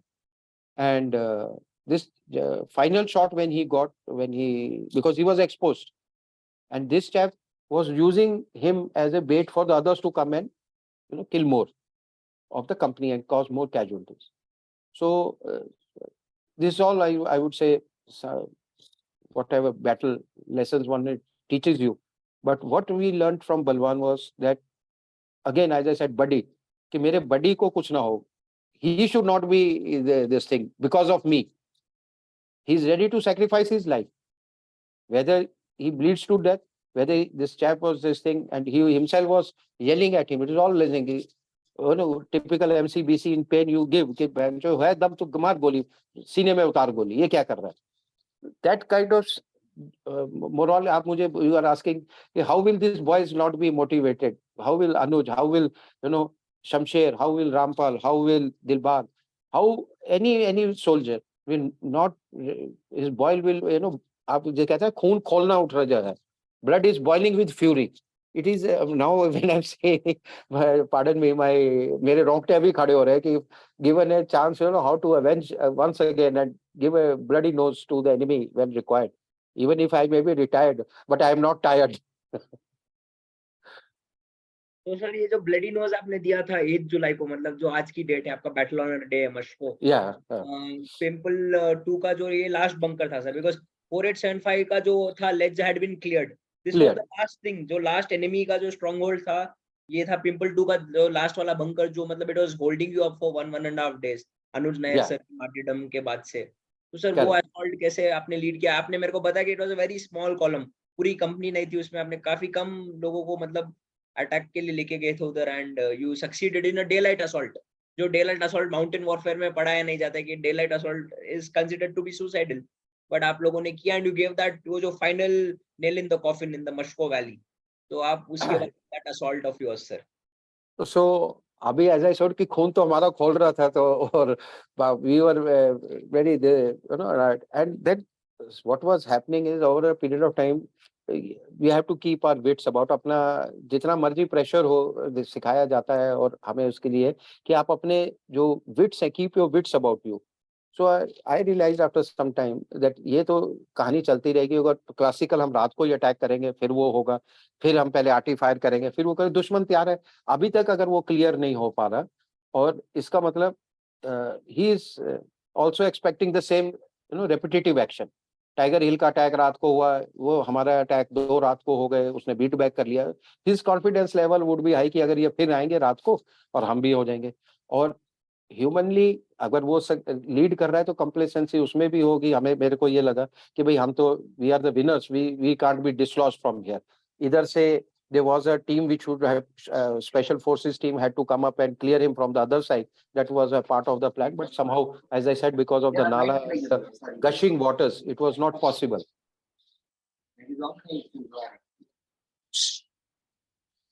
So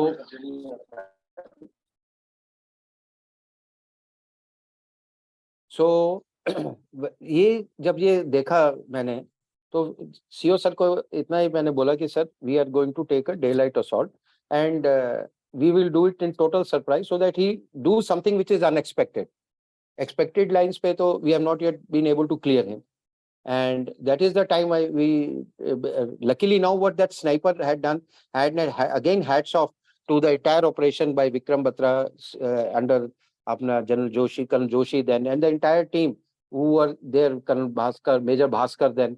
ये सारों के सारों ने इतना ensure किया कि at least now I knew my 6 और the area of on to my right of as I was looking up of 4875 top has been cleared. अब ये पिंपल ही बचा हुआ था, and this was a thorn in our entire system.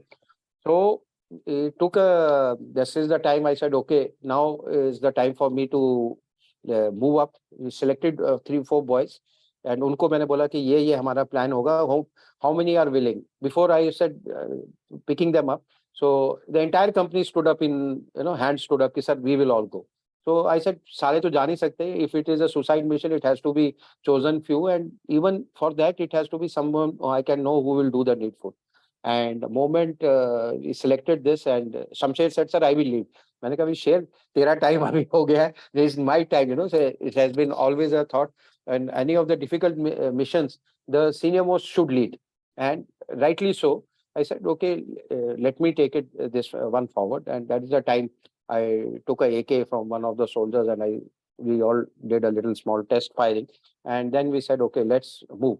And these were those 200 meters or less than that also, in which Anuj had sacrificed his life, and it was sacred ground for us. मैंने कहा, their spirits will keep us lucky. And initial जो lot था, we just okay, I said we'll all sprint, and we'll move in a manner that we reach to the place where we had observed fire coming. And believe you me, when we went for that attack and we saw them over there, before they could, realize what was happening, it ended up in a, hand-to-hand combat. Our grenades and all were ready. By जो मैंने आपको बोला कि it had carved into that. We found them, some of them resting there. They were picking up their weapons. We fired into them. We threw grenades. We did everything at that particular point in time. And in that entire intense, जो 15 minutes, I think, if today you tell me to run those 100 meters, I would take my own sweet time. But at that time, in lighter vein, I can say we would have broken a couple of world records, all of us, fully battle loaded, and with our weapons and ammunition and grenades dangling all around us.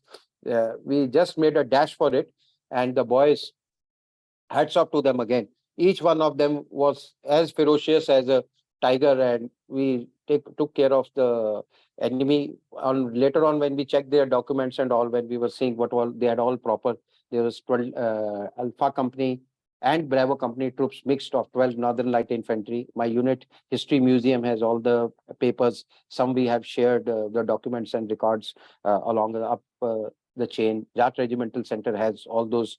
Although they were in CVs and all, and it was being claimed that these guys are terrorists. But वो 12 Northern Light Infantry के थे. Afterward, they were like a unit which was afterwards they were also became part after these operations. NLI, Northern Light Infantry, they also became part of the Pakistan Army in a proper manner. Till that time, they were, you could say, like BSF or something. So that entire operation में 22 enemy bodies were recovered, and there was a lieutenant, Pakistani army का एक lieutenant था, एक JCO था. There were 7 UMGs, 7 universal machine gun थी, rocket launchers थे, उनके mortars थे. तो सर ये आप जब बोलते हो तो मतलब for the layman जो civilian जो देखेंगे इस वीडियो को, क्या बता सकते हो कि सर जो 7 UMGs होती है, what is the devastating effect of that? और जो इनके आपने बताया था माउंटेन वॉरफेयर में, सर आपकी कैजुअलिटी कम हुई थी. रेशियो होता है 1:6, ratio is 6 when you climb, but आप लोगों की कैजुअलिटी कम हुई एंड दे सफर्ड मोर, जो फेरोशियस डार्ट्स आपने बताया था. तो फॉर अ लेमैन आप बता सकते हैं सर उसके how tough it is to attack under such circumstances. आप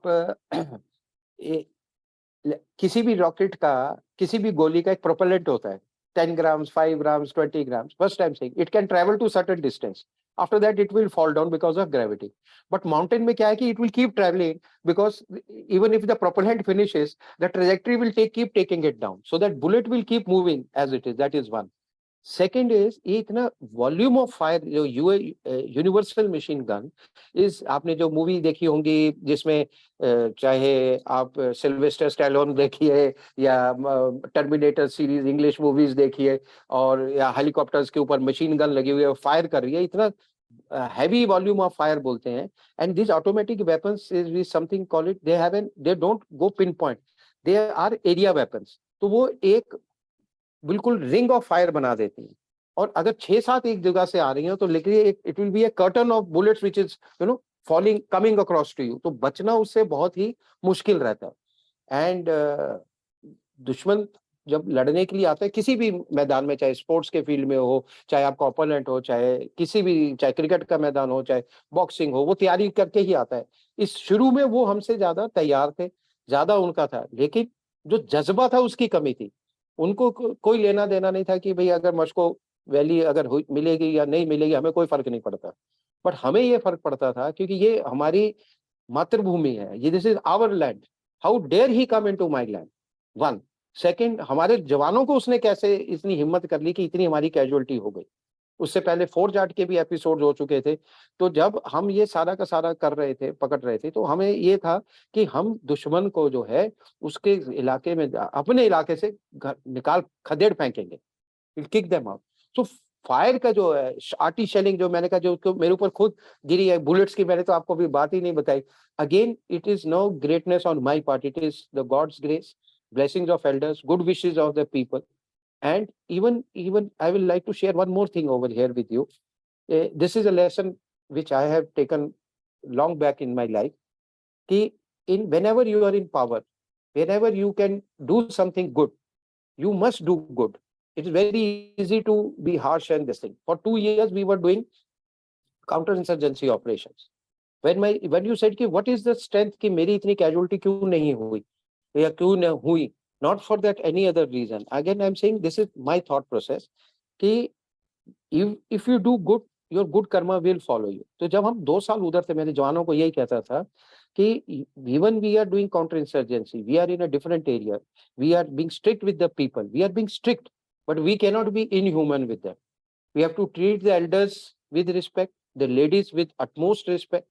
मेरे घर में अगर कोई आएगा, कैडन करेगा, कैसो करेगा, सर्च करेगा, मिलिटेंट आया रुका, the common man gets squeezed, जैसे चक्की में कहते हैं वो पिसता है. तो be careful of that. And I am telling you, I am so proud of my man. We had no such thing. I was there from with the advanced party of 17 Jat. This was in all trainings, in all actions. We may, we will not have, first of all, our training should be good. No own casualty by militants. We should be sensible. We should be practical. And in the Josh, or we should not leave, Josh high, but hosh higher.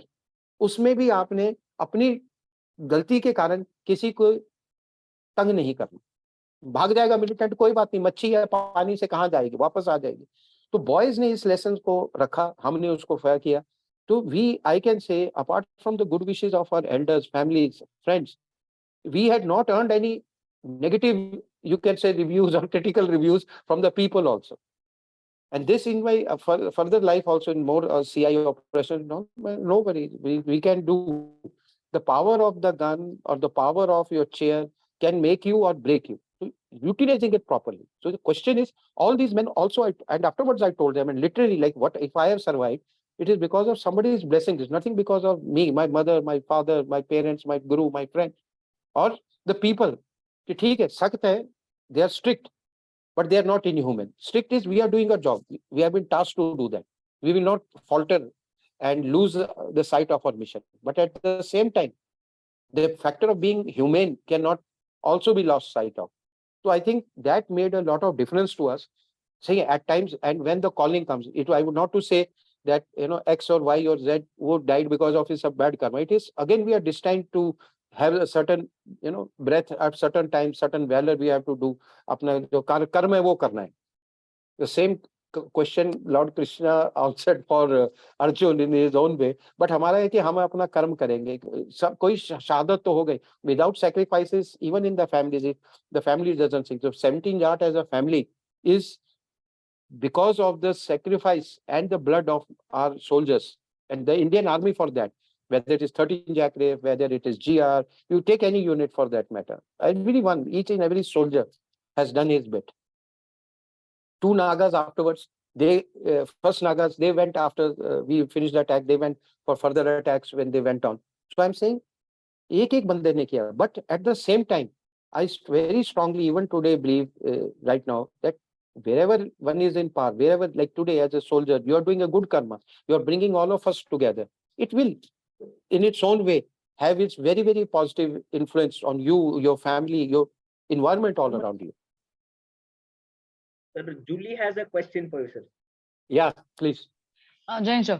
Sir जय हिंद. मैंने आपका last interview सुना था sir, जिसमें आपने lieutenant Shamsher Singh sir के बारे में बताया था कि उन्होंने बोला था, आप कहीं तो गए थे, तो उन्होंने बताया था कि सर जब यहाँ तक आ ही गए हैं तो फिर जीत के ही जाएंगे सर. और कुछ गुड़ चना वाली भी स्टोरी है सर. तो गुड़ चना की स्टोरी पहले सुना था कि बचपन से ना जाटों में क्या है कि एनर्जी है. सो रोटी चावल वगैरह तो यू कांट टेक एनीवेयर. सो गुड़ और अगर चना होगा, सो चना इज योर प्रोटीन एंड गुड़ इज इंस्टेंट शुगर. तो हम कहते हैं गुड़ चना अगर हमारे साथ होगा तो कितने लंबा भी पेट्रोल हो, we can take the fort. But I will tell you a new story, new portion. तो उस वक्त something came as meal ready to eat, MREs. When we had gone for patrolling for this LRP, तो हमको उन्होंने बोला कि यार sir आपको ये हम MRE दे देते हैं. MRE is one packet is for the entire day. उसके अंदर क्या था, which is something like is a small packet. तो उस MRE में क्या, हमने तो फॉरेन मूवीज में पहले सुना था MRE है, उसको चॉकलेट्स होंगे, नटमेग होगा, एनर्जी बार्स होंगे और ये सारा कुछ होगा. तो उसमें क्या निकले, and all you had because India is a very cosmopolitan, Indian Army is very cosmopolitan. Madrasis भी हैं, South Indians भी हैं, हिंदू North Indians भी हैं. तो उसमें निकला क्या, एक छोटा सा पैकेट था जिसमें उपमा था और एक you could add sugar or salt or make into that into हलवा. दो परौंठियां थी और थोड़ी सी कोई एक आजकल वो various ITC firms and all, वो जो रेडीमेड सब्जी देती हैं, तो गर्म पानी में डालो वो बन जाता है. तो हमने कहा ठीक है भाई, अभी चलो चलते हैं, लेट्स गो हैव योर. और उसको बताया गया था कि ये दिस इज ब्रेकफास्ट. हाँ, और दो जो आप अगर आप लोग इस साइड में घूमे हैं, मुंबई, पूना, लोनावाला में, तो एक चिक्की मिलती है, गुड़ की चिक्की मिलती है. उसको लोनावाला में जब ट्रेन में जाओ तो बड़ा खाने का मन करता है. तो चिक्की इज विद बेसिकली गुड़ एंड पीनट्स, तो चिक्की टाइप है. तो ये 3 आइटम थे उसमें. तो हमने कहा ठीक है भाई, ये आपका है, this instead of chocolate energy bar में हमें चिक्की मिली है और ये है. तो सब अपना अपना एक है, सबको 5-5 पैकेट थे और एक दिन का वो 1 day survival ration, calorific value करो, वो सारा कुछ है. And we are walking throughout the day. उसने बोला हाँ भाई ठीक है. तो जाट ने क्या किया, पहले परौंठी गर्म की, वो खा ली, और उसके बाद वो हलवा था, उसने नमक नहीं डाला, ये तो हलवा है, जाट की फेवरेट है, उसने हलवा बनाया, वो भी खा लिया. और उसके बाद वो चिक्की थी, this is something this it got left. तो शाम हो गई. अब रात को we had finished this in the morning itself. Then we went, small teams, all of us went for recce. वापस आए, बोले सर खाना. तो मैंने कहा खाना तो यही है यार, एक दिन का खाना है ये, पूरा का पूरा तुम खा गए। कहते सर वो तो हम ब्रेकफास्ट में ही खा गए सारा का सारा, हमें क्या पता था पूरा दिन खाना है, अब क्या बचा है? कहते हैं सर ये है, ये बची है small, this much big size, hardly not even 4 inches, और 4 इंचेस बाई 2 इंचेस इस साइज का होगा। मैंने कहा यार ये तो समथिंग, तो you have to put humour into it. मैंने कहा ये सोचो गुड़ चना है, इसको खाओ और आज रात ऐसे निकालनी है, कल वाला सुबह वाला कल ही खाएंगे, because we never knew how long we are going to be over there and there was no replenishment, कोई सप्लाई पीछे से नहीं आएगी। तो it very interesting, food habits का भी ना इज टोटली डिफरेंट। तो शमशेर के साथ जो हमारी बात हो रही थी, तो when we were going and doing recce, तो we contacted with the enemy also, तो कहते सर आगे चल गए। मैंने कहा वेट कि we have to find the right time to attack, and we were heavily outnumbered by them. वो लोग बैठे हैं, कहते हैं हम 4-5 दिन से चल रहे हैं। मैंने कहा शेर जोश ठंड रख, हम अभी तो वो गाना भी आ गया ना, अपना टाइम आएगा, गली बॉय वाला, तो दैट टाइम तो गाना तो नहीं था, but I said let us wait, we will have our time, because right now we are not in a position कि अगर इसका हम फायर भी हम वो दे सकें। काफी गाली गलौज किया हमने अपने, उस वक्त जो भाई ऊपर बैठे हुए थे वो हमें इनवाइट कर रहे थे, हम उनको जवाब गोलियों से दे रहे थे, but instead of getting into a place where we could not retreat, we said let us find the right time and opportunity to do the needful. So this is वो गुड़ चने की कहानी इस ऐसे शुरू हुई थी।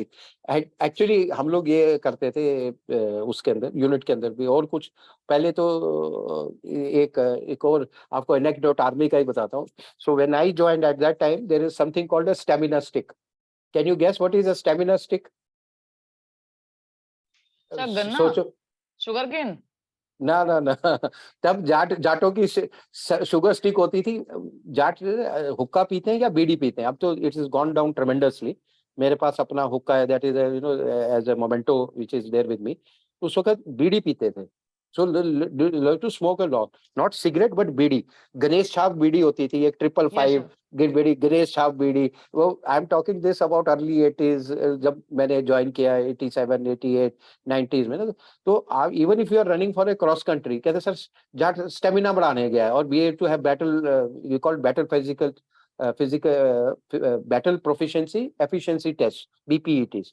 तो उसके अंदर वो क्या करेगा, पहले अपने 2 ही विल कच लेगा बीड़ी के, और फिर उसके बाद वो he will run like a rocket for fully battle loaded, पता ही नहीं चलेगा वो कैसे भागना है।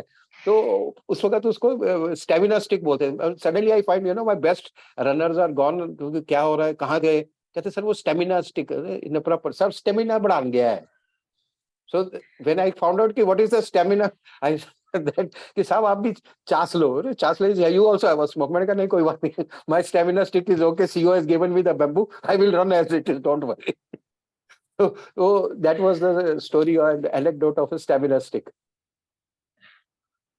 Nice to hear sir. मतलब आई थिंक एक पूरा और सेशन चाहिए होगा to discuss all these anecdotes from your experience. Anytime, anytime. I think we should not bore the audience also at this time. But one message I will surely like to share with you is that wherever we are, in whatever, I don't want that war is, a soldier will never want war on the country, on the nation. But when it comes to it, we are prepared. Indian Army is prepared. Today we are technically, equipment wise, much better off whatever we were in 1999. At the same time, the जोश and हौसला, जो जवानों का जज्बा है, उसमें कोई कमी नहीं है कि ऐसा कुछ हो गया, कुछ नहीं हुआ। It is, the times are changing, it is challenging, but we are all ready for it. And for the youth especially, I want to say that wherever you are, whatever you do, you think that you are doing it for the nation. आपको कोई कारगिल लड़ने की जरूरत नहीं है। Where you can be a good human being, a good, wherever I speak to my students, to my young officers in the colleges, I always call them officers, because officer always, आपको ये लगता है कि you look up to an officer. Lot of students come to me when I do their SSB training or they want to join the army, कि भाई आपके मन में ऑफिसर की क्या इमेज है, पहले आप मुझे वो बताइए। Then when he says कि सर मेरी ऑफिसर की मेरी इमेज ये है कि whatever, then he says start living it, start behaving like an officer, have a proper turnout, have a proper conduct, respect wherever it is due. whether it is the nation, whether it is the elderly, whether it is the women, whether it is your teachers, whether it is your gurus, whether it is your friend, and most importantly, respect yourself and love yourself. If you don't respect yourself, so how do you expect me to respect you?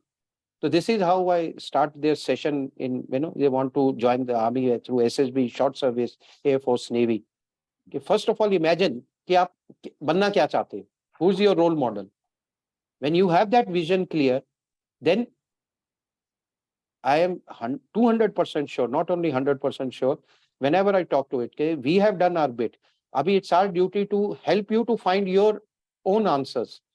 And our nation is poised for greatness, is poised for growth. और उसका श्रेय आने वाली पीढ़ी को ही जाता है, जो यंग पीपल को ही जाता है. उसके लिए क्या हम तैयार हैं?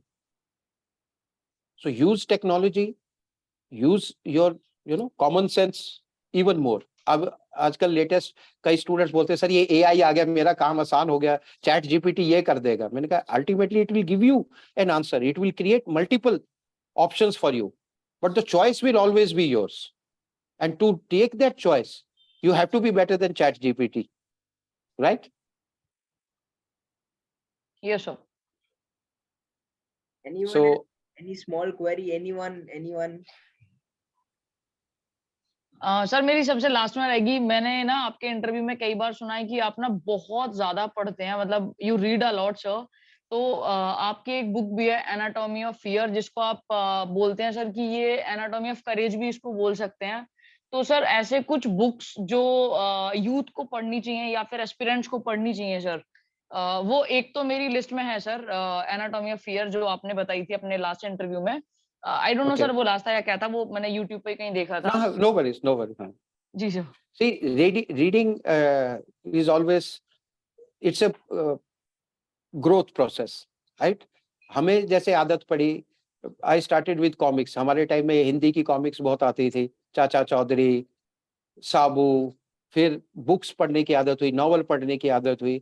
So don't force yourself to read what I am saying, but first read what you want to read. आप आजकल जैसे I like to read on personal growth, I'm reading about the power of the subconscious mind, right? Books like that, books on Kaizen. But for what I will do, I'll share a list with my recommended books. At least I'll give you 10 names, which one should read at his own leisure. And they will all be based on leadership, how to grow on something which makes you as a leader wherever you are. आपके अंदर हर एक आदमी के अंदर एक ये भावना होती है कि अपने you can lead a few people at one point of time in a particular circumstance, provided you are ready for it. जो आपकी तलवार है, जो आपकी शमशीर है, वो तैयार होनी चाहिए. मैदान में तो पड़ी रहेगी, कब निकलना पड़े उस वक्त उसकी धार पैनी होनी चाहिए. So what I'll do apart from this book, what kind of books which should be read, I'll share a list with Deepak, and I'll request him to share it to all of you.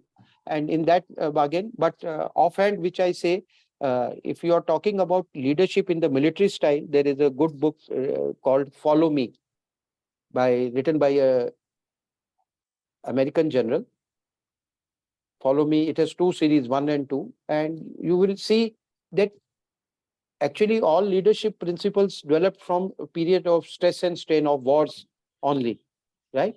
And वो जो war का है, you can take it. I have also, it was my wish that I must also understand the corporate world before I share my views with the youth again. Because आज की date में army is not such a big profession, and today the way things are happening, everybody wants to go to the corporate world. But yes, again, in that corporate world, if you're doing well, you're doing good for the nation. No? You're making the economy grow. You're ensuring more jobs are coming, more things are happening. So a leader, wherever he is, he will only bring growth, whether it is in the corporate world, whether it is company, whether it is in the army. I'm not just worried or I'm not just cautious about it. We should get good officers in the army. I said, why not why should my best of my talent of my India, my country, go and work with NASA? We should go and work with America. Today, you see, all the Indian origin people are leading all the corporate heads. Why not in India itself? तो वो कहाँ है? वो तो हिंदुस्तान से ही गए ना. हमारी संस्कृति में कुछ तो दम है जो इसके कारण वो बाहर के देशों में जाके छा गए. They went all did their IITs, IIMs from India, then they went outside. They carried this value system outside. Enron का मैं कंपनी का एग्जांपल बार बार देता हूँ कि वो इतनी बड़ी कंपनी आई और वो फेल हो गई। वो क्यों? कि लीडरशिप गलत थी। उनके लीडर्स के पास सारा कुछ पैसा था, सब कुछ था, लेकिन उनका जो कंपस था, जो उनकी संस्कृति थी, वो सही नहीं थी। उनको ये नहीं था कि हम किस प्रकार से अपनी ऑर्गेनाइजेशन को और आगे बढ़ा सकते हैं। So whether it is a boardroom leader as a Sundar Pichai, you can take anybody, any name you can take. But the same thing which I wish for my, country to do well is because of the youth like you. The right value systems. Thank you, sir. Thank you so much for this message, sir. And ये हमारा सौभाग्य था. It was a good privilege कि आप आ सके and you shared lessons. And सिर्फ कारगिल की बात नहीं, आपने जो life lessons दिए हमको, I think each one of them who's heard it and people will hear it once it's uploaded. So I think it's a blessing for us, sir. भगवान की देन है कि हमको आप जैसे ऑफिसर्स के साथ संपर्क करने का मौका मिला है. Thank you so much, sir, for your time. Thank you and wish you all the best, दीपक. आप लोग सब खूब खुश रहे, प्रसन्न रहे, खुशहाल रहे. और जब भी मैं बेंगलोर आया तो आपसे मिलूंगा, और आप भी में से कोई भी जलंधर आता है, अमृतसर जाते हैं हरमंदिर साहब के लिए, चंडीगढ़ भी आते हैं, Jalandhar is, I will come and pick you up. जहां पर भी हो, I will come and pick you up. I Sir, love to meet. Sir, I have a question, sir. I have a question. I was born in MH Jalandhar only, so Jalandhar wow. is my favorite place, sir. Please put on your camera screen, please. Sir, Anu. yeah, I can see yeah, Anu sir. be written as the name. Yeah, Anu Bakshi, sir. I'm from Himachal, so just Okay. Okay. Yeah. Good evening, sir. How are you? Good evening, Anu. How are you? I'm fine, sir. I'm fine, sir. So, sir, I have one question regarding Please. how did you find the Jat, how battle-hardened soldier they are? Because I have always known that Jats are very, like, they come from desert area and fighting in the terrains of Daras and Batalik and this. Okay. How did they manage the things, everything? I will put another picture in your mind. Imagine we have also the Madras regiment. We have people who are from Bihar regiment, who are from the coastal area. So from, I would say, sea level, because recently I was working in a coast, in a port in place called Odisha, Gopalpur. So I understand what is, when they say, my height from mean sea level is 0. So I was at 0, and fighting at with Dras and Kargil at that height is not a, not an easy thing to imagine. So 18,000 feet to 0 feet, 0 at water level. So there's a lot of difference. The planes yesterday I was flying from Calcutta. He says we are flying at 20,000 feet. So I could, make out something, how high we are from the earth. So coming on to your question, is battle hardened. You see, we are not battle hardened just because of, or we are not ready just because if we belong to particular A place or B or white. Let's say you are from Himachal. Himachalis who are born and brought up in upper reaches of Shimla and beyond, they are totally different for somewhere who would be from Una, isn't it? Una. So, but what the change is made is, it is during our training. It is during our training that our physical tests, etc., are done. Like I was telling that there is something called acclimatization. Even if I am from highest of mountains, and I have been operating for last 2 years, let's say in West Bengal, that happened with some of the units. So when they come to a high altitude area at various stages of acclimatization. So for 9,000 feet, you have to acclimatize your body. Body will get used to it after 6 days to the rarer altitude. From 9,000 to 12,000, when we are going, there is another 4 days of acclimatization. Again, your body is allowed to adapt to that region. And once you go more than 14,000, then there is a different stage of acclimatization that happens.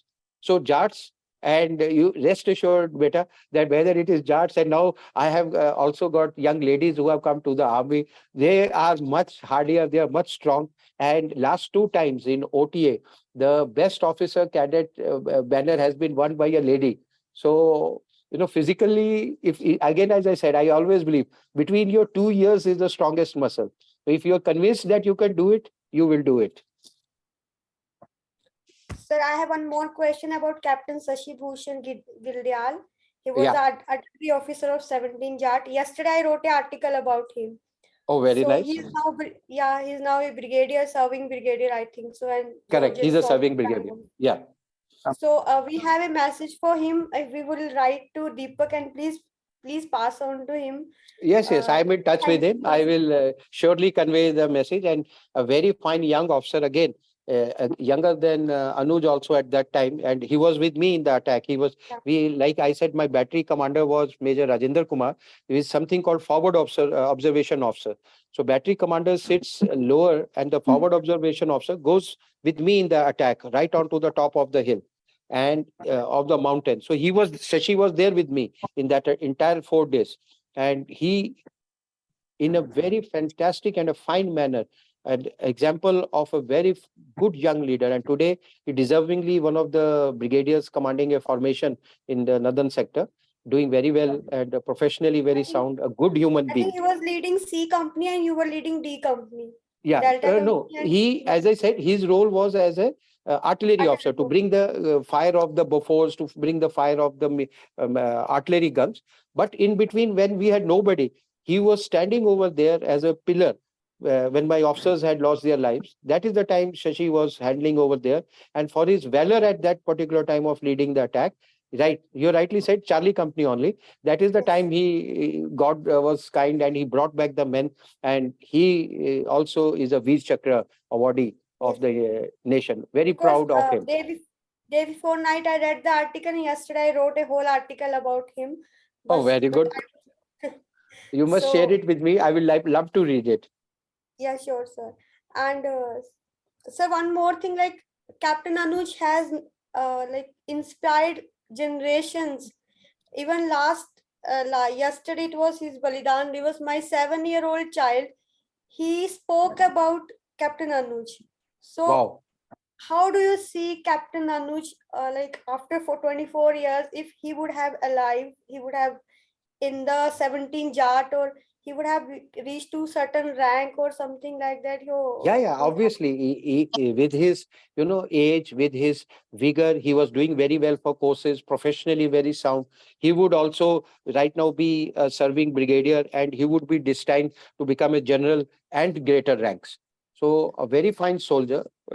God has taken him away from us early, and in making, the entire knowledge to the public about Anuj and 17 Jat and the war. I must give credit to Himmat also, who is there with us. His book, Tiger of Dras, has opened up a lot of readers to a boy, to a young man who is a role model for so many.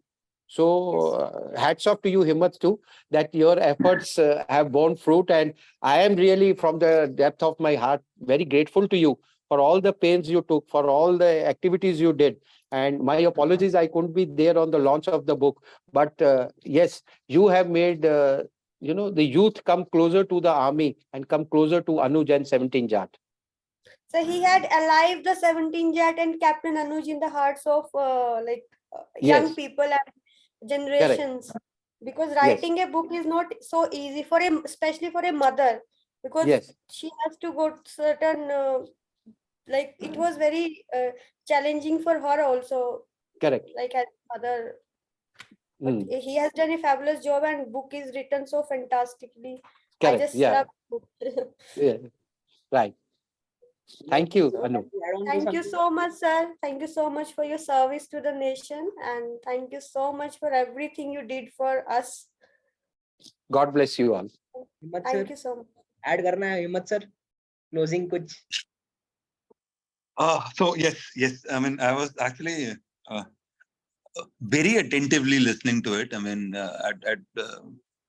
and how do I say it? Because Colonel Sir, Rampal Sir, I mean, we have interacted twice, Yeah, and yes, both of the instances has happened in Udaipur. yeah, And I proudly say it. I mean, now I am getting goosebumps speaking about it. So I consider 17 Jat as my own parental unit. It's been a very delightful journey for me, and I have few people in the call as well. I can see Gaurav Kumar. The last time we went to Pimple Complex, he was there with me, and the first time we went there, sir. I mean, please excuse me for 5 minutes. I mean, if you guys please, all permit me yours. Yeah, speaking for 5 minutes, I would be thankful. So the first time I went to Kargil, In fact, that was the second time, and the first time for the book purpose.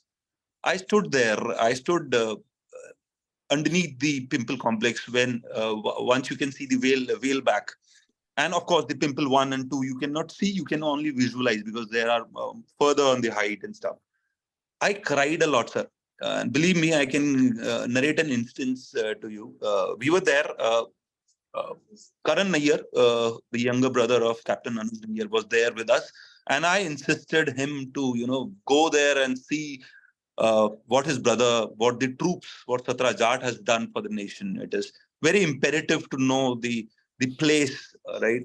It's very easy to tell people about the stories, but till the time you do not go there, you cannot feel how difficult the terrain was to fight. I mean, I can give the instance. So Mr. Karan Nayyar was there, and Anuj sir used to smoke cigarettes, so, right? And I can recall that instance, and I have been narrating this instance several times. So Karan Bhaiya told me, Himmat, do you have a cigarette with you? And at that point of time, I used to smoke. So I gave him a cigarette. So Karan Bhaiya ne ek lit kari cigarette, and he kept that cigarette. एक छोटी सी चट्टान सी थी वहां पर नीचे उस पे. तो अनुज भाई आपके लिए. And believe me, sir, all the troops were there. 17 grenadiers was there because that was the unit which, when we went there, that was deployed there. So, आप विश्वास करेंगे, sir, everyone got emotional, and I cried a lot.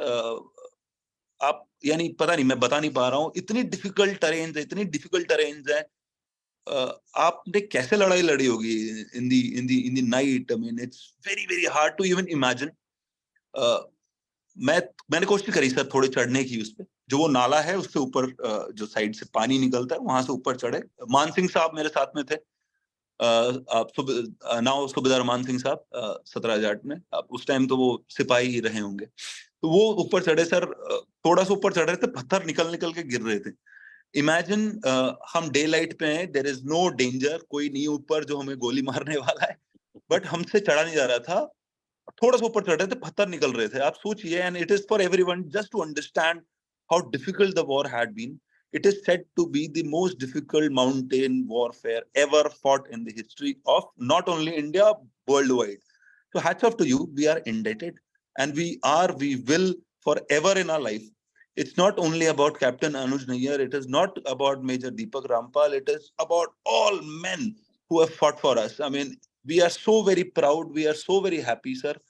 कैसे बताएं sir, दिल फाड़ के, हनुमान जी हैं नहीं तो दिखा सकें. वो अगर ताकत होती तो दिखा देते. आप सारे यहीं बस रहे हैं sir. And thank you. Amazing work sir. बहुत. मैं वो Kargil, post to Kargil, there used to be this episode of 50 Day War, a tribute. Doordarshan पे चलता था. Being a kid, I was in 12th standard that point of time. एक एक चीज ध्यान थी. बरखा दत्त कैसे रिपोर्ट करती थी, वो सारी वो टीवी पे आता था, सब ध्यान से सुनते थे sir. Amazing work sir, amazing work. शब्द नहीं है. बट कमिंग, एक दो चीज और बताता हूँ सर. मैं 17 जाट में पता नहीं 5-7 बार जा चुका हूँ. आप जो कह रहे थे ना कि जोश, और अनु मैडम पूछ रही थी कि जाट मैडम वो ऐसे हैं कि उनको है ना, रात को नींद में से भी उठा के बोलोगे ना कि भाई ये काम करना है, ये फाड़ना है, ये तोड़ना है, वो रगड़ देंगे. खतरनाक बैटल हार्डन सोल्जर्स होते हैं. And I consider very happy. इस ग्रुप में ना 2-3 लोग और हैं. मोहित कोठारी जी हैं, कोठारी जी एक और हैं. हम दोनों 17 जाट गए थे सर, जो लास्ट टाइम अलवर पोस्टेड थे. तो जस्ट बिफोर बुक लॉन्च, वो एक ऑरा समझ में आ रहा था. वो ऑरा इतना स्ट्रॉन्ग था, इतना स्ट्रॉन्ग कैप्टन नैयर के लिए था. आप सब ने, आप बिकॉज आप किसी का मौका पड़े ना, अभी तो पू है यूनिट, पर जब भी कभी आए ना, आप उस यूनिट पे जाइएगा, वॉल ऑफ फेम देखिएगा. वहां पर आपको, आप जैसे घुसोगे ना तो आपको एनर्जी फील होगी उस जगह. जैसे मैं अभी कुछ दिनों पहले केदारनाथ जी गया था. केदारनाथ जी के बारे में गौरव भाई को बता रहा था, वहां बहुत ज्यादा एनर्जी है. तो आप उस वॉल ऑफ फेम में भी जाएंगे ना, बहुत ज्यादा एनर्जी होगी.